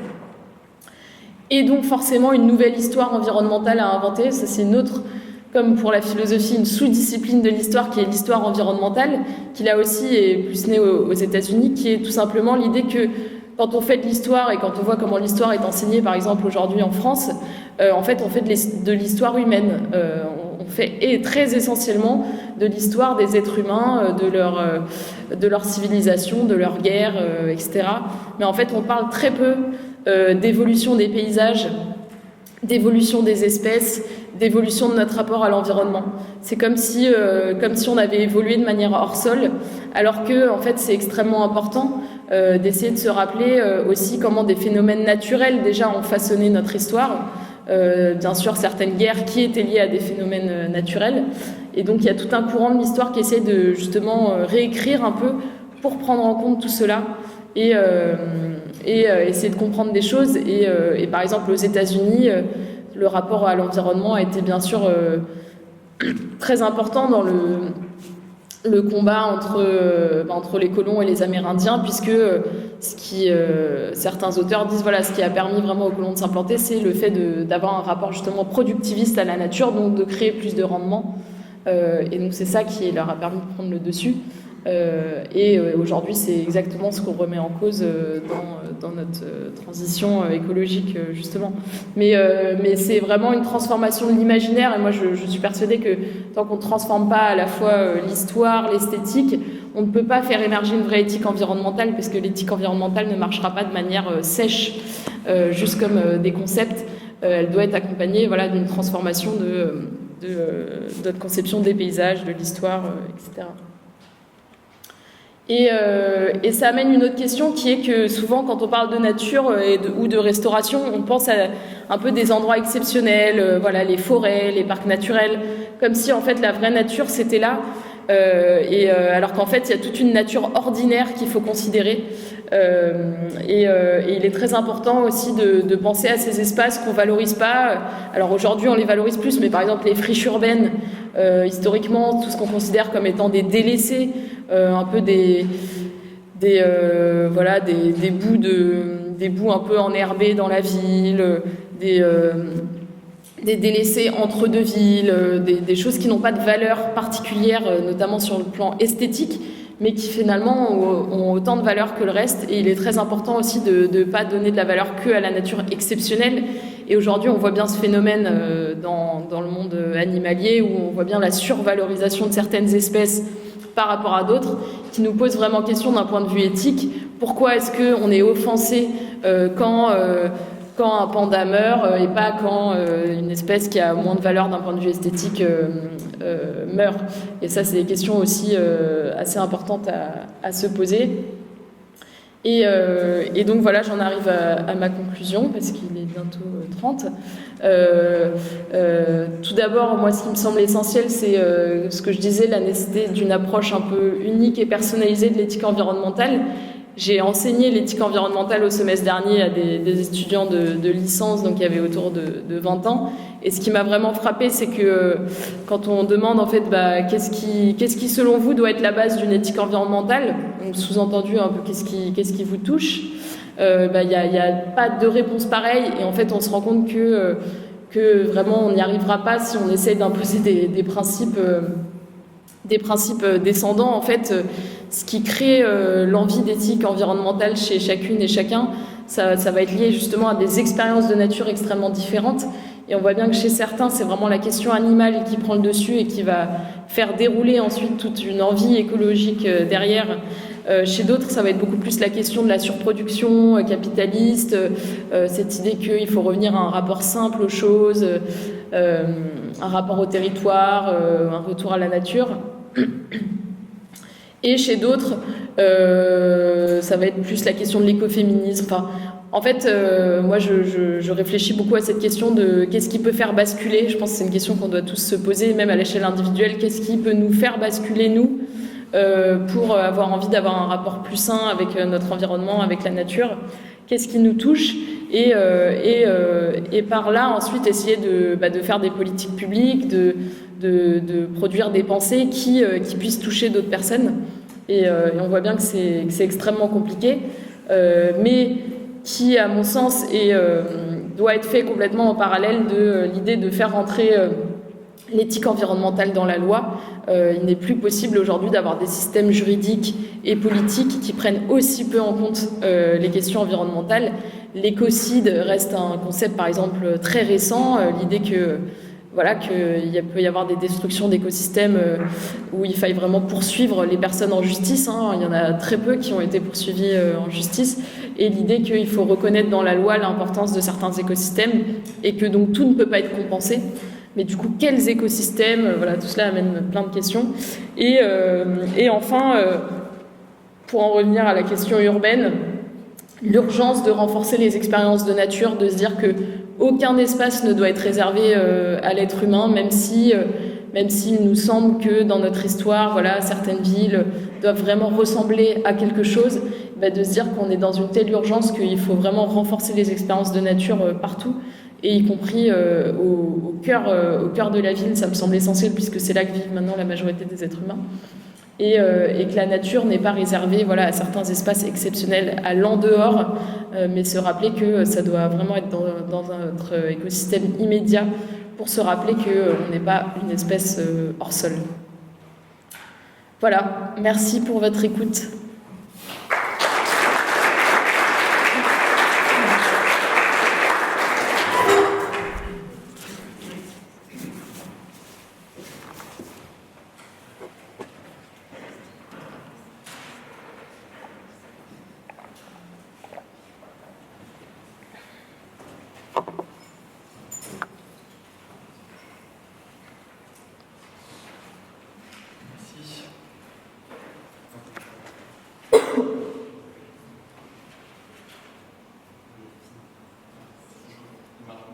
Ouais. Oui, merci. J'avais une question pour vous, merci.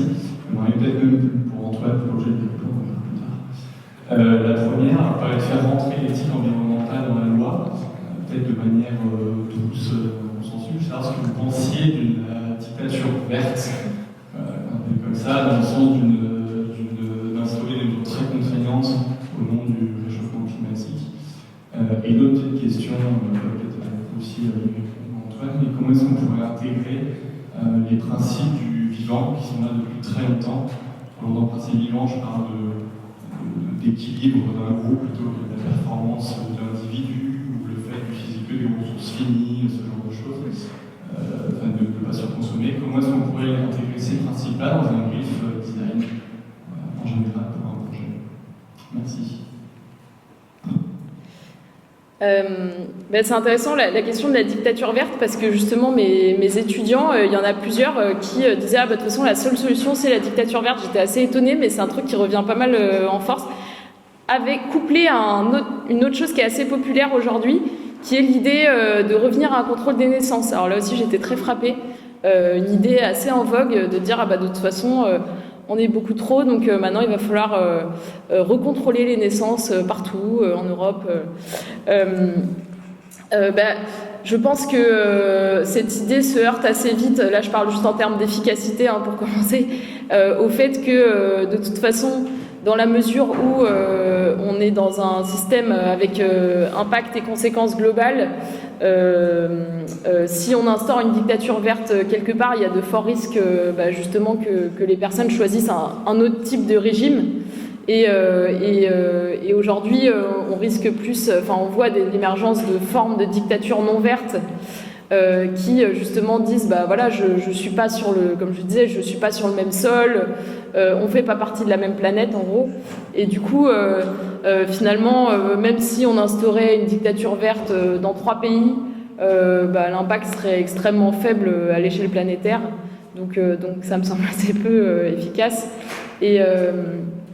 Et après, tout dépend de ce qu'on met dans dictature verte, puisque moi personnellement, je travaille à la mairie de Paris, donc il y a plein de gens qui disent que ce qu'on fait sur les voitures, c'est une dictature verte. Donc il y a un vrai sujet aujourd'hui qui se pose effectivement dans, je pense, notre rapport à la liberté individuelle.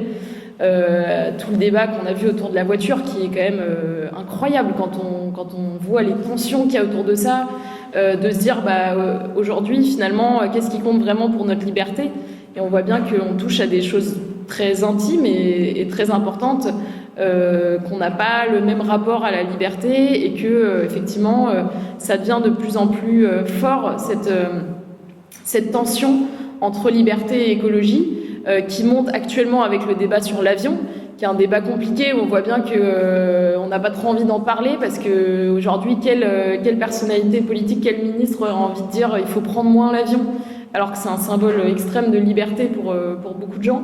Et en fait, j'ai l'impression qu'on est au tout début de ces questions et que finalement, ce qu'on a vécu un peu sur la voiture à Paris, ça a été peut-être un des premiers débats comme ça très forts, mais que ces débats-là, ils vont se multiplier, ils vont exploser, et c'est là où le rôle de l'imaginaire, je pense, est extrêmement important, d'arriver à créer d'autres formes d'imaginaire de liberté et de se dire, est-ce que c'est vraiment ça la liberté, et d'arriver à aussi mettre dans notre imaginaire quand même le souci des générations futures, qui pour l'instant on le voit bien avec le débat sur la voiture par exemple, est assez peu présent et qu'on n'arrive pas à toucher les gens encore avec ces questions-là. Et donc là, je pense qu'il y a un rôle très fort de l'art, peut-être du design, vraiment de se dire comment on touche les gens pour accompagner ces décisions-là qui vont de toute façon se multiplier.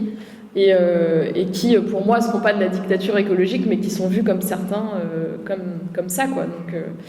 Donc là, je trouve que c'est un défi énorme qui est lancé à plein de professions actuellement, qui est vraiment comment accompagner, comment convaincre, comment persuader, comment donner envie, quoi.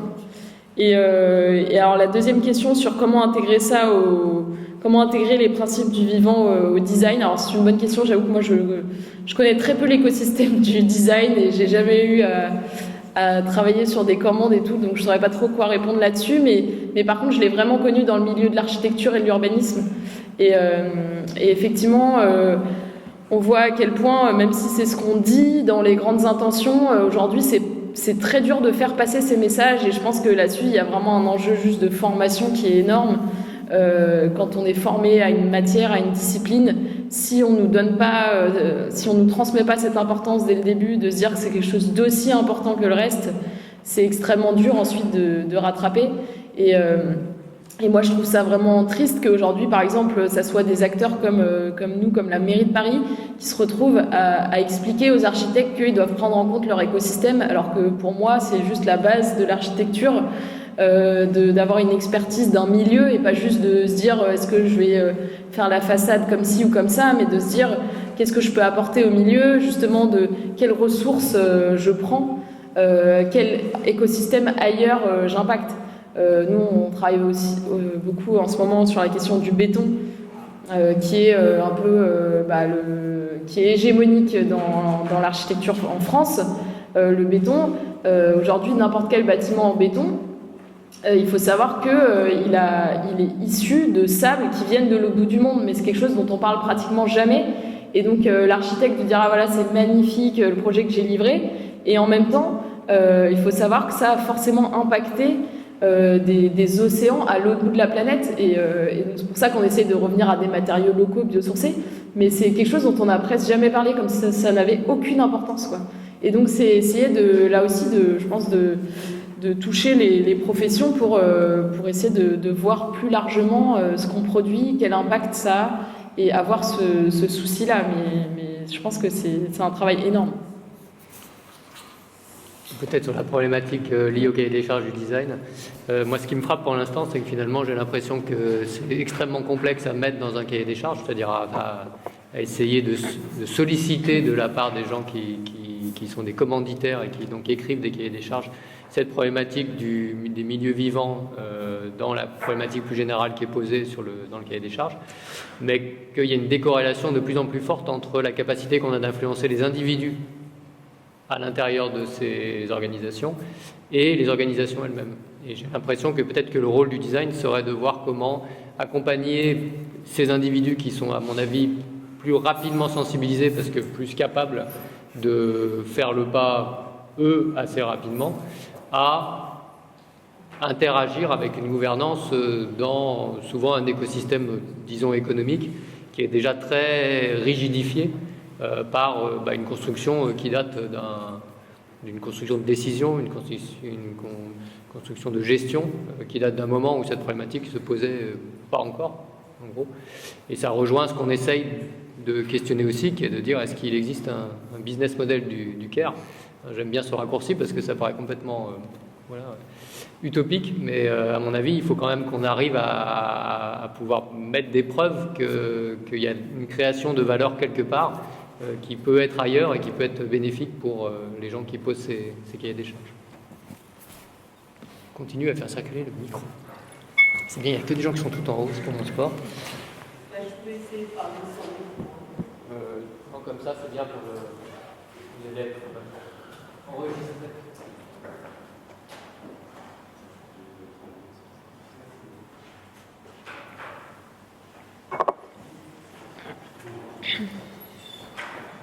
Bonjour. Déjà, merci pour toutes ces conférences, parce que c'est la première à laquelle j'assiste.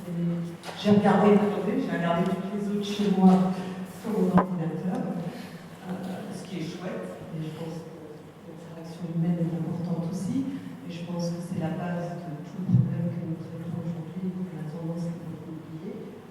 J'ai aimé beaucoup de choses qui se sont dites, mais je trouve que le problème de base est quelque chose que vous avez finalement dit tout à la fin de votre présentation et tout à la fin donc aussi de ces conférences. C'est deux choses que j'ai notées, c'est que en fait, il faut un retour d'un rapport simple aux choses et aussi qu'il faut inventer une histoire environnementale.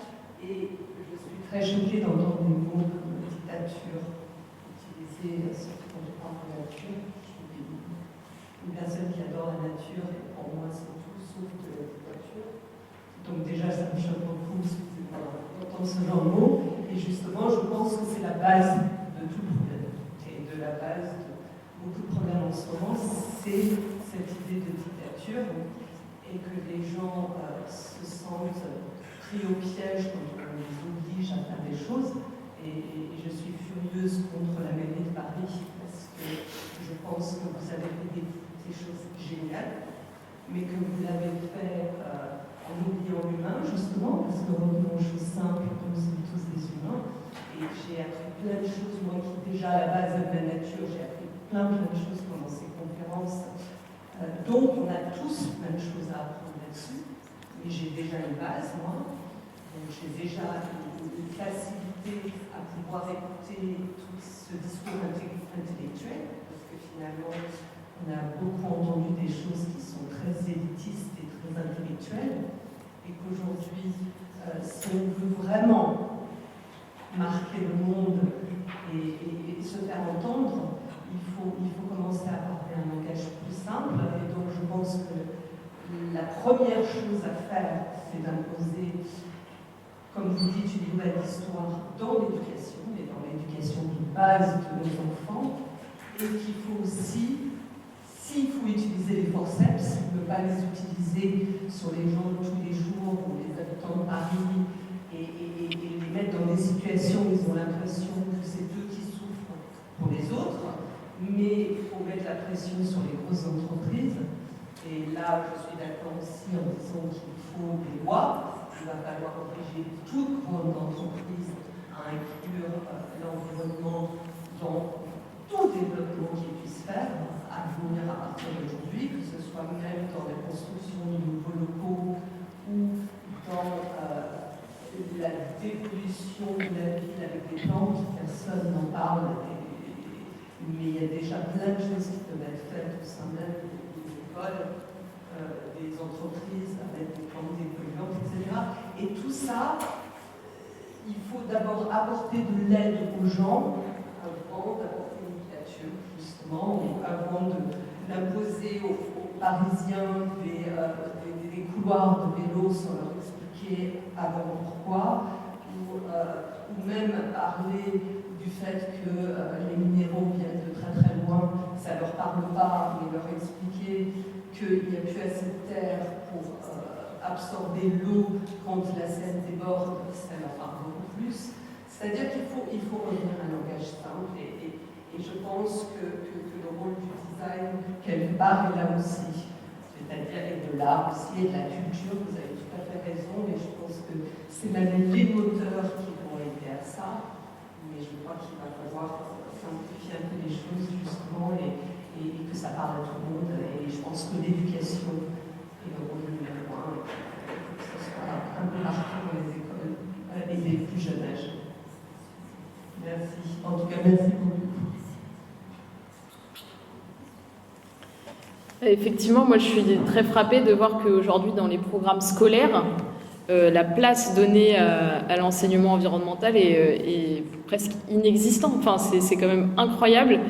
Je sais qu'il y a, par exemple, dans le cadre des rythmes scolaires, certains ateliers, mais du coup c'est complètement aléatoire selon les écoles et les professeurs qui traitent ces questions-là, par exemple la question des déchets, tout ça. Mais sinon, aujourd'hui, c'est encore cantonné un peu à l'enseignement de sciences et vie de la Terre, mais qui traite un aspect de la question et qui ne traite pas du tout de manière globale. Et c'est vrai que moi, ça me fait vraiment mal au cœur de me dire qu'aujourd'hui, des enfants qui ont 6 ans ne reçoivent même pas une éducation environnementale. On pourrait dire oui, mais c'est le rôle des parents, mais non, c'est aussi bien sûr le rôle de l'école de transmettre cela.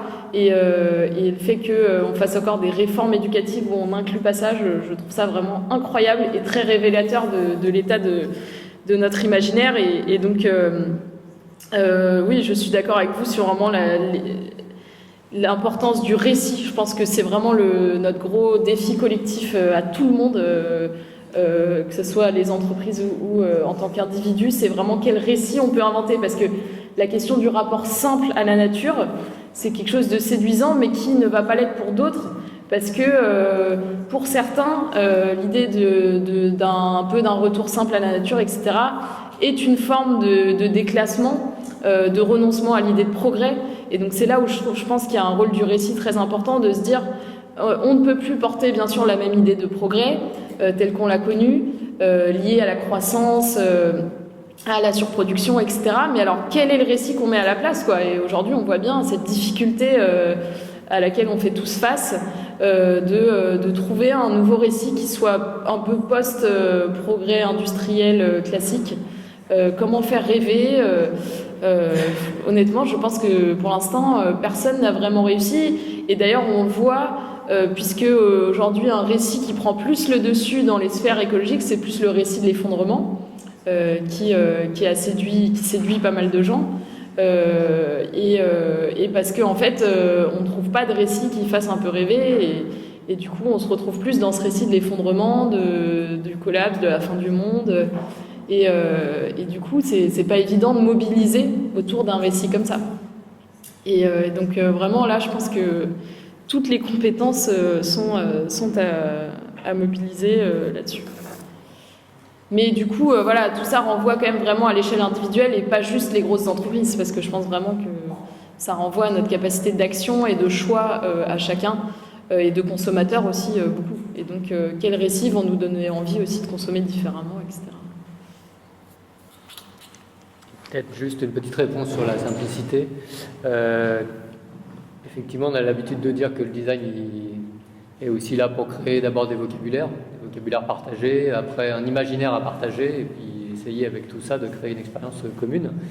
Néanmoins, je pense qu'il y a un gros écueil qu'on a identifié sur le design, sur la simplicité, c'est le simplisme, qui est les environnements qui posent des questions aux designers aujourd'hui sont des environnements extrêmement compliqués, extrêmement complexes, et je crois que c'est la première chose qui nous a amené à nous rapprocher de Cynthia Fleury, c'est un peu un appel à l'aide, hein, parce que bien sûr qu'on aimerait pouvoir répondre simplement aux questions qu'on nous pose, néanmoins c'est jamais le cas, et de moins en moins le cas. Les cahiers des charges sont de plus en plus ouverts.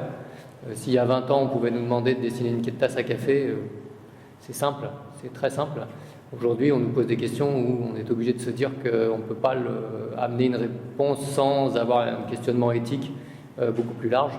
Donc c'est une des vraies difficultés, je l'admets, hein, c'est une des vraies difficultés du design aujourd'hui. Alors, je vais en profiter pour citer Gilles Garel, qui est dans la maison, avec qui on avait travaillé sur l'exposition qu'on avait fait au Musée des Arts et Métiers, et qui disait qu'il est très très compliqué de faire simple. Et je pense qu'en conception industrielle, déjà, c'était très très compliqué de faire simple et que ça s'amplifie avec la société actuelle. Oui, mais quelque part, on peut inventer un discours simple au départ pour toucher le plus grand nombre, et ensuite, c'est aux spécialistes de gérer les situations complexes et de les retranscrire. C'est possible, je pense que la question est très, très ouverte. Est-ce qu'il y a d'autres questions, s'il vous plaît? Oui. Monsieur, vous avez gardé le micro, allez-y, très bien, bravo.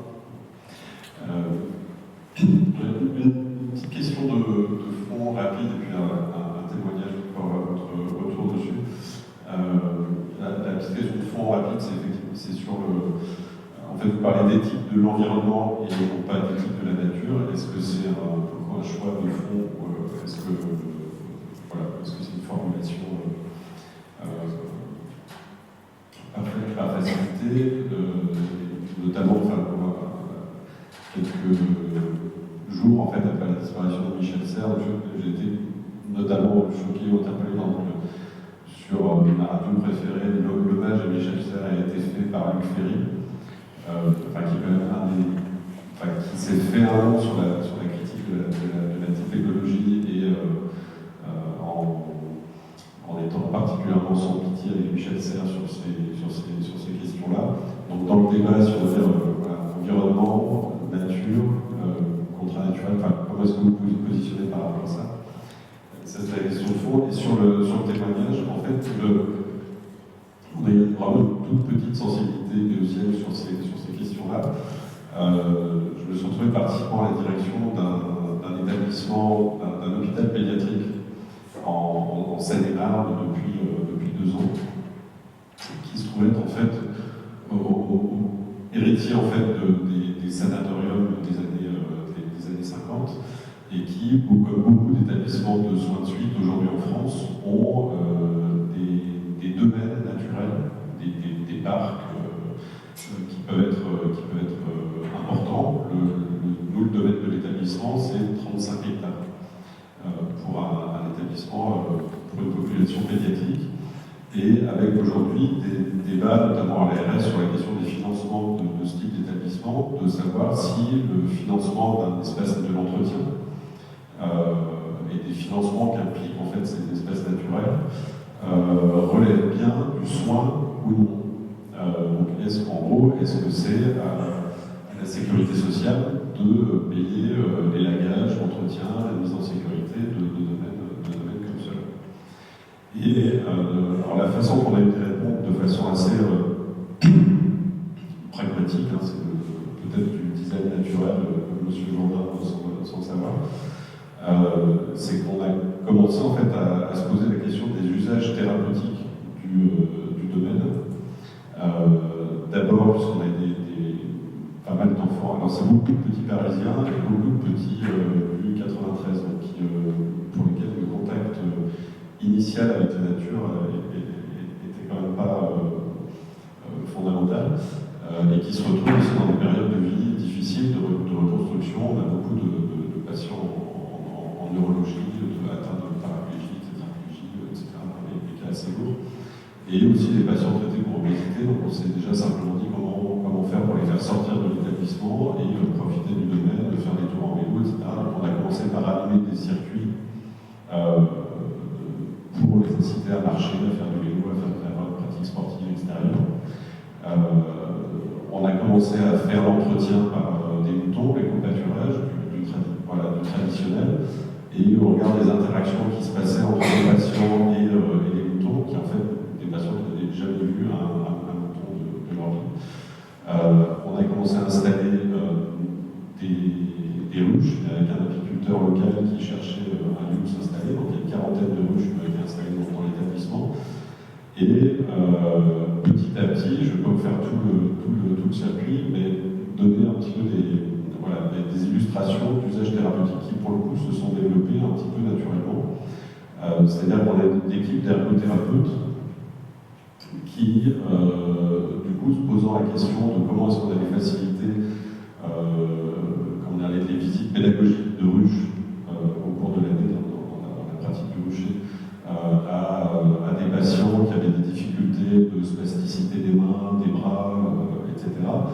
Donc ils ont commencé à fabriquer avec les patients une ruche et de l'utiliser en fait dans la pratique d'ergothérapie et de pouvoir qualifier tous les gestes qu'il fallait faire pour une visite de ruche et de pouvoir les qualifier du point de vue de leur métier, c'est-à-dire du point de vue thérapeutique de l'ergothérapeute, pour trouvant aussi que c'était une façon d'obtenir du patient aussi une meilleure adhésion aux soins, aux traitements qui pouvaient être faits avec une motivation ensuite de pratique à l'extérieur. Sur les psychologues, vous parliez de la diversité naturelle et de ce qu'elle pouvait apporter. On a une psychologue qui a une orientation lacanienne, donc très orientée sur la question du langage, du lien au langage, du sens que peut avoir la pratique du langage, du nombre de mots, etc. Et qui a commencé à travailler en fait avec une application de l'INRA, qui est l'application, je crois, Plante Tête, qui permet en fait d'identifier avec votre smartphone un certain nombre de plantes.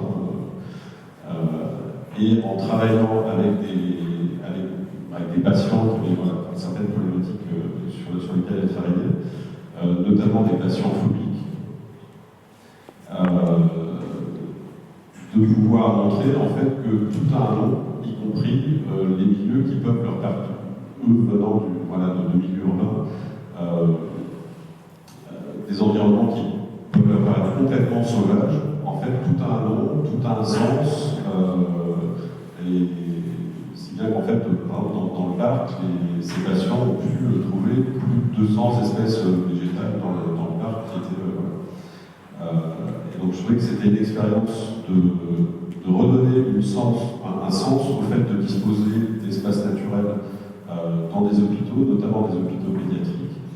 Et en fait, on voit souvent la question des jardins thérapeutiques en EHPAD.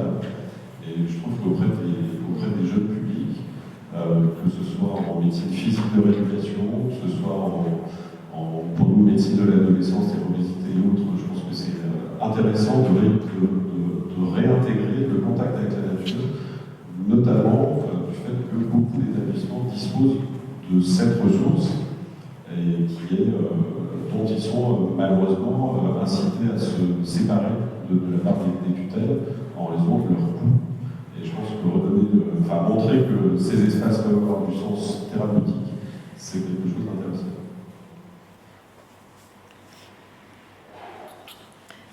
Oui, c'est clair. Et puis j'imagine que d'ailleurs dans les travaux sur le soin, le care, l'idée que des personnes dont on prend soin puissent elles-mêmes prendre soin de quelque chose est extrêmement bénéfique, quoi. L'idée qu'on est hospitalisé ou en phase de soins, mais qu'on peut prendre soin d'un écosystème, d'un environnement, me semble être quelque chose de très fort. Et d'ailleurs, des auteurs comme Hans Jonas notamment, lui a toujours travaillé à la fois sur l'éthique environnementale et sur l'éthique médicale, et toujours en parallèle, parce que ça lui posait plein de questions en parallèle, notamment cette question de l'autonomie que je citais, mais aussi la question du soin et de la responsabilité finalement du soigneur par rapport aux soignés. Et donc je pense qu'il y a énormément de liens à faire, Et d'ailleurs, j'ai vu une étude passer récemment là, sur les réseaux sociaux qui disait que quand on choisit sa chambre à l'hôpital, il faut plutôt choisir une chambre avec vue sur un arbre plutôt qu'une chambre seule parce que les résultats sont meilleurs.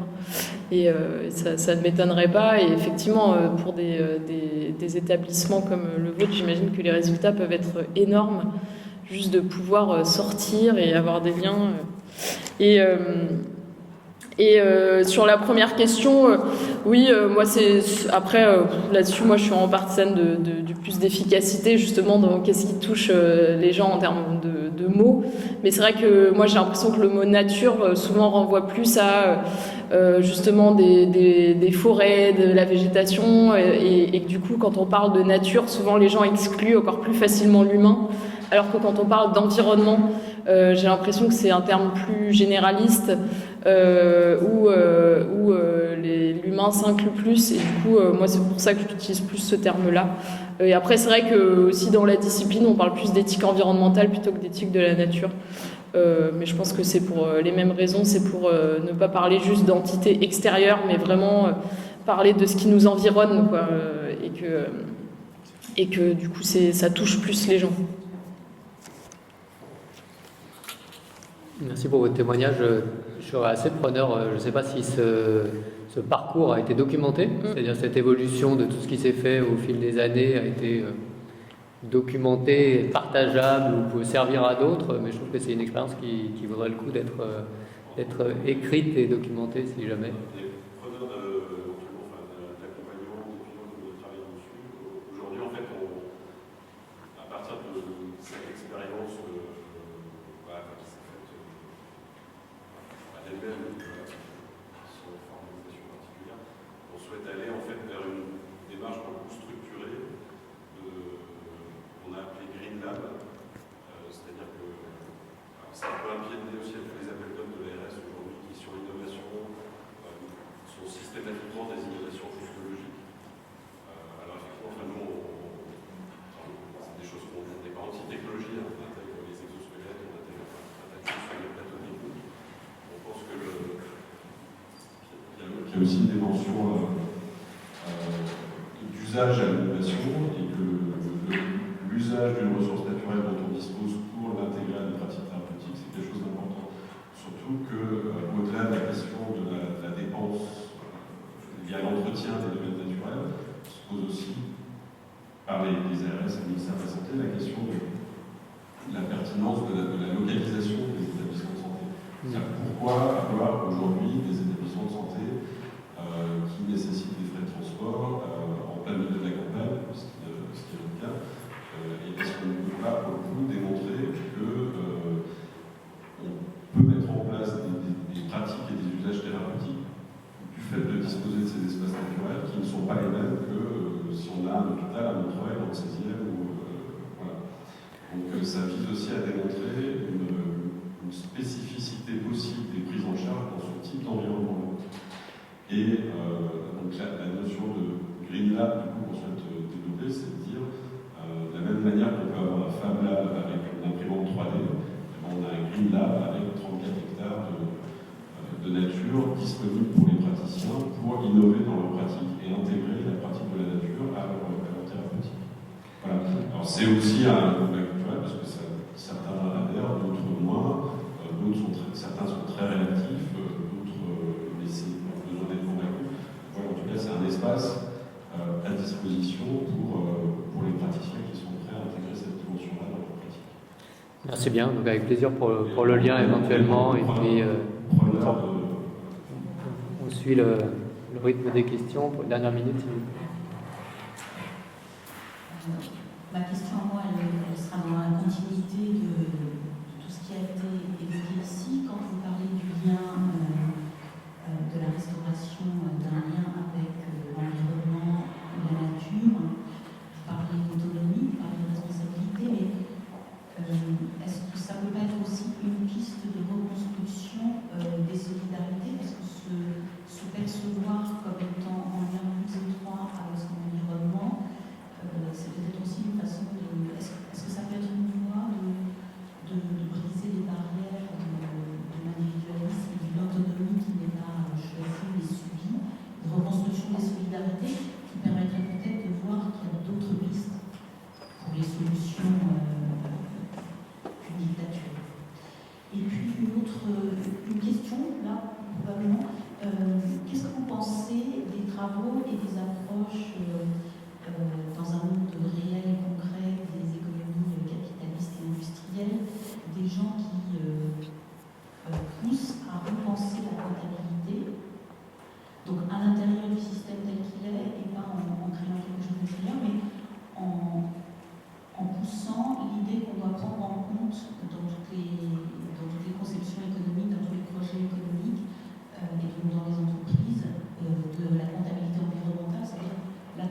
l'exploitation des ressources naturelles, la consommation des ressources humaines, et pas seulement le capital financier qui est apporté à un projet. C'est pour ça que ces travaux et de leur pertinence, éventuellement de leur intérêt, qui sont aussi inspirés par les penseurs de l'écologie historique américaine.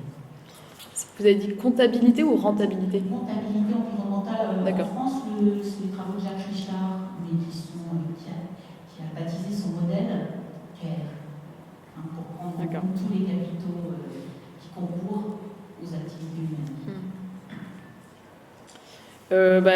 À vrai dire, je suis très peu familière de ces travaux, donc ça m'intéresse, mais honnêtement, je ne connais pas assez pour me prononcer dessus.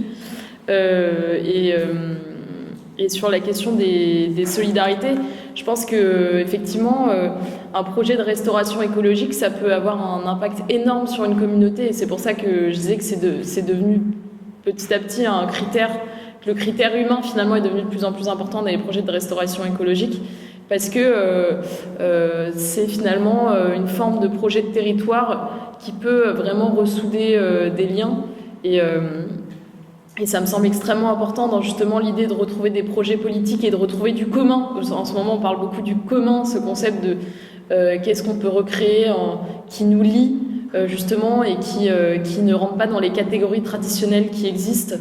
Et je pense que le commun par la nature peut être quelque chose d'extrêmement fort et qu'on va peut-être pouvoir créer plein de projets de territoire autour de cette reconstruction écologique. Et je pense qu'on le voit rien qu'avec un peu ce qui émerge avec les jardins partagés, ce genre de choses, mais qui peut être fait à beaucoup plus grande échelle et qui d'ailleurs n'est pas obligé d'être fait dans son environnement immédiat.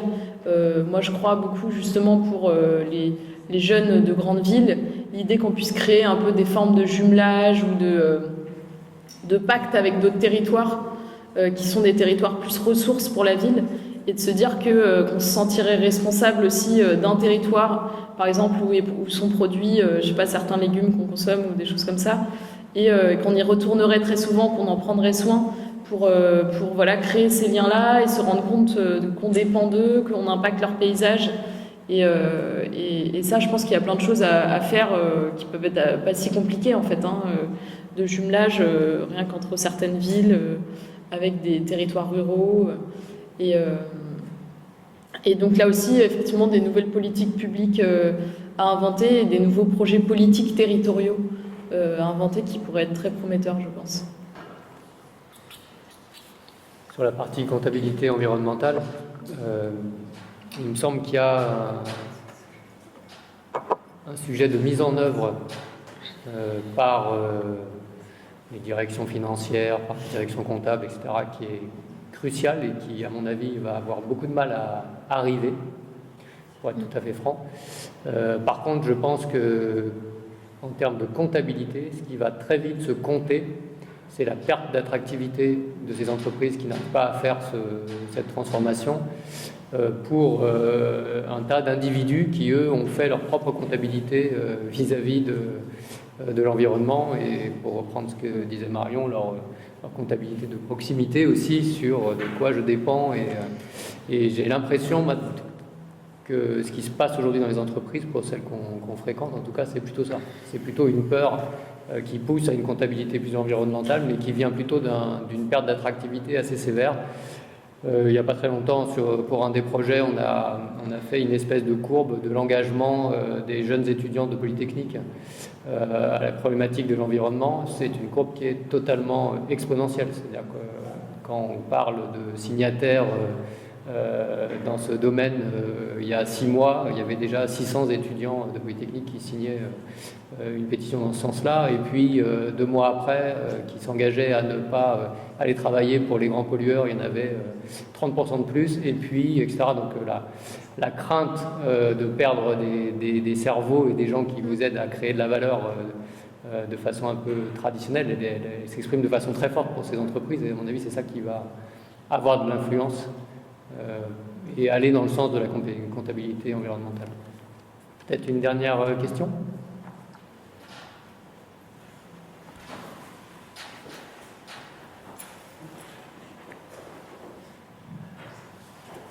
Merci. Peut-être une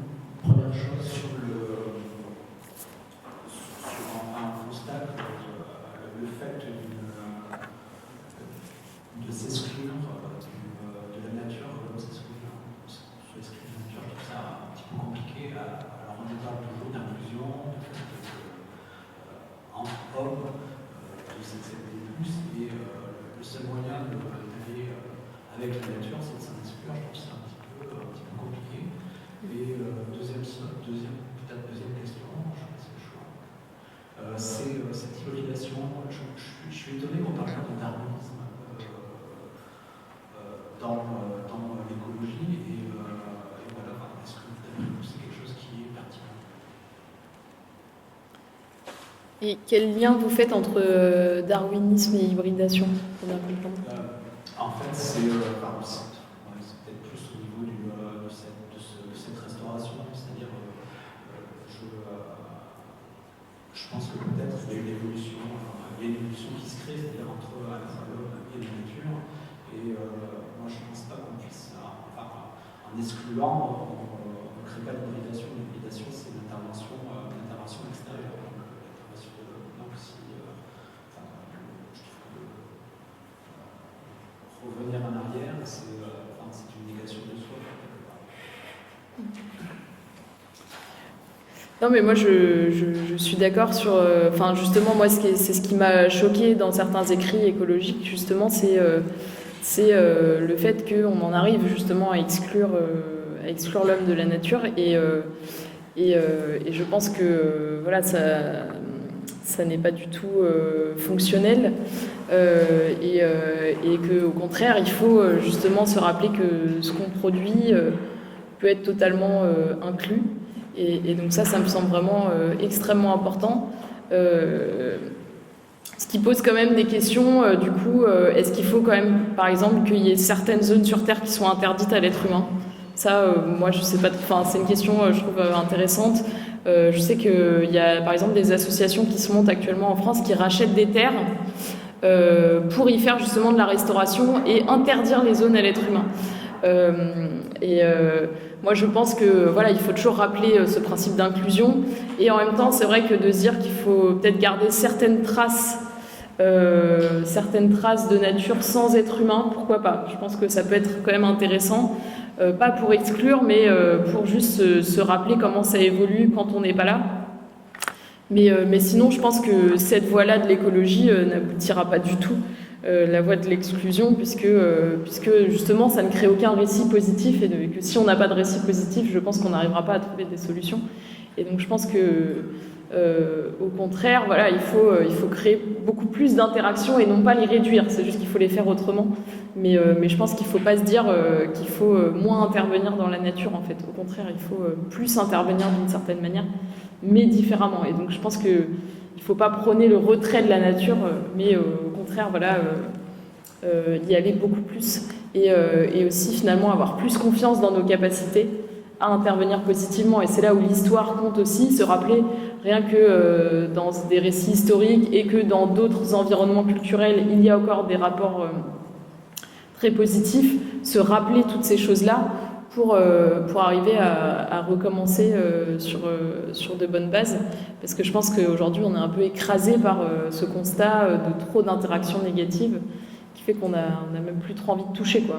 Et donc, c'est très important de réinstaurer, je pense, ces récits positifs.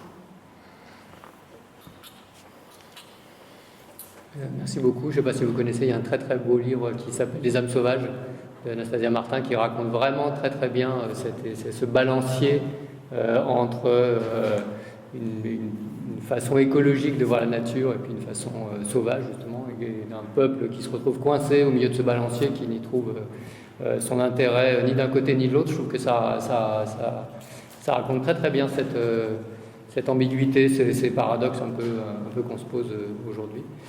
Merci beaucoup à tous, merci beaucoup Marion d'être venue.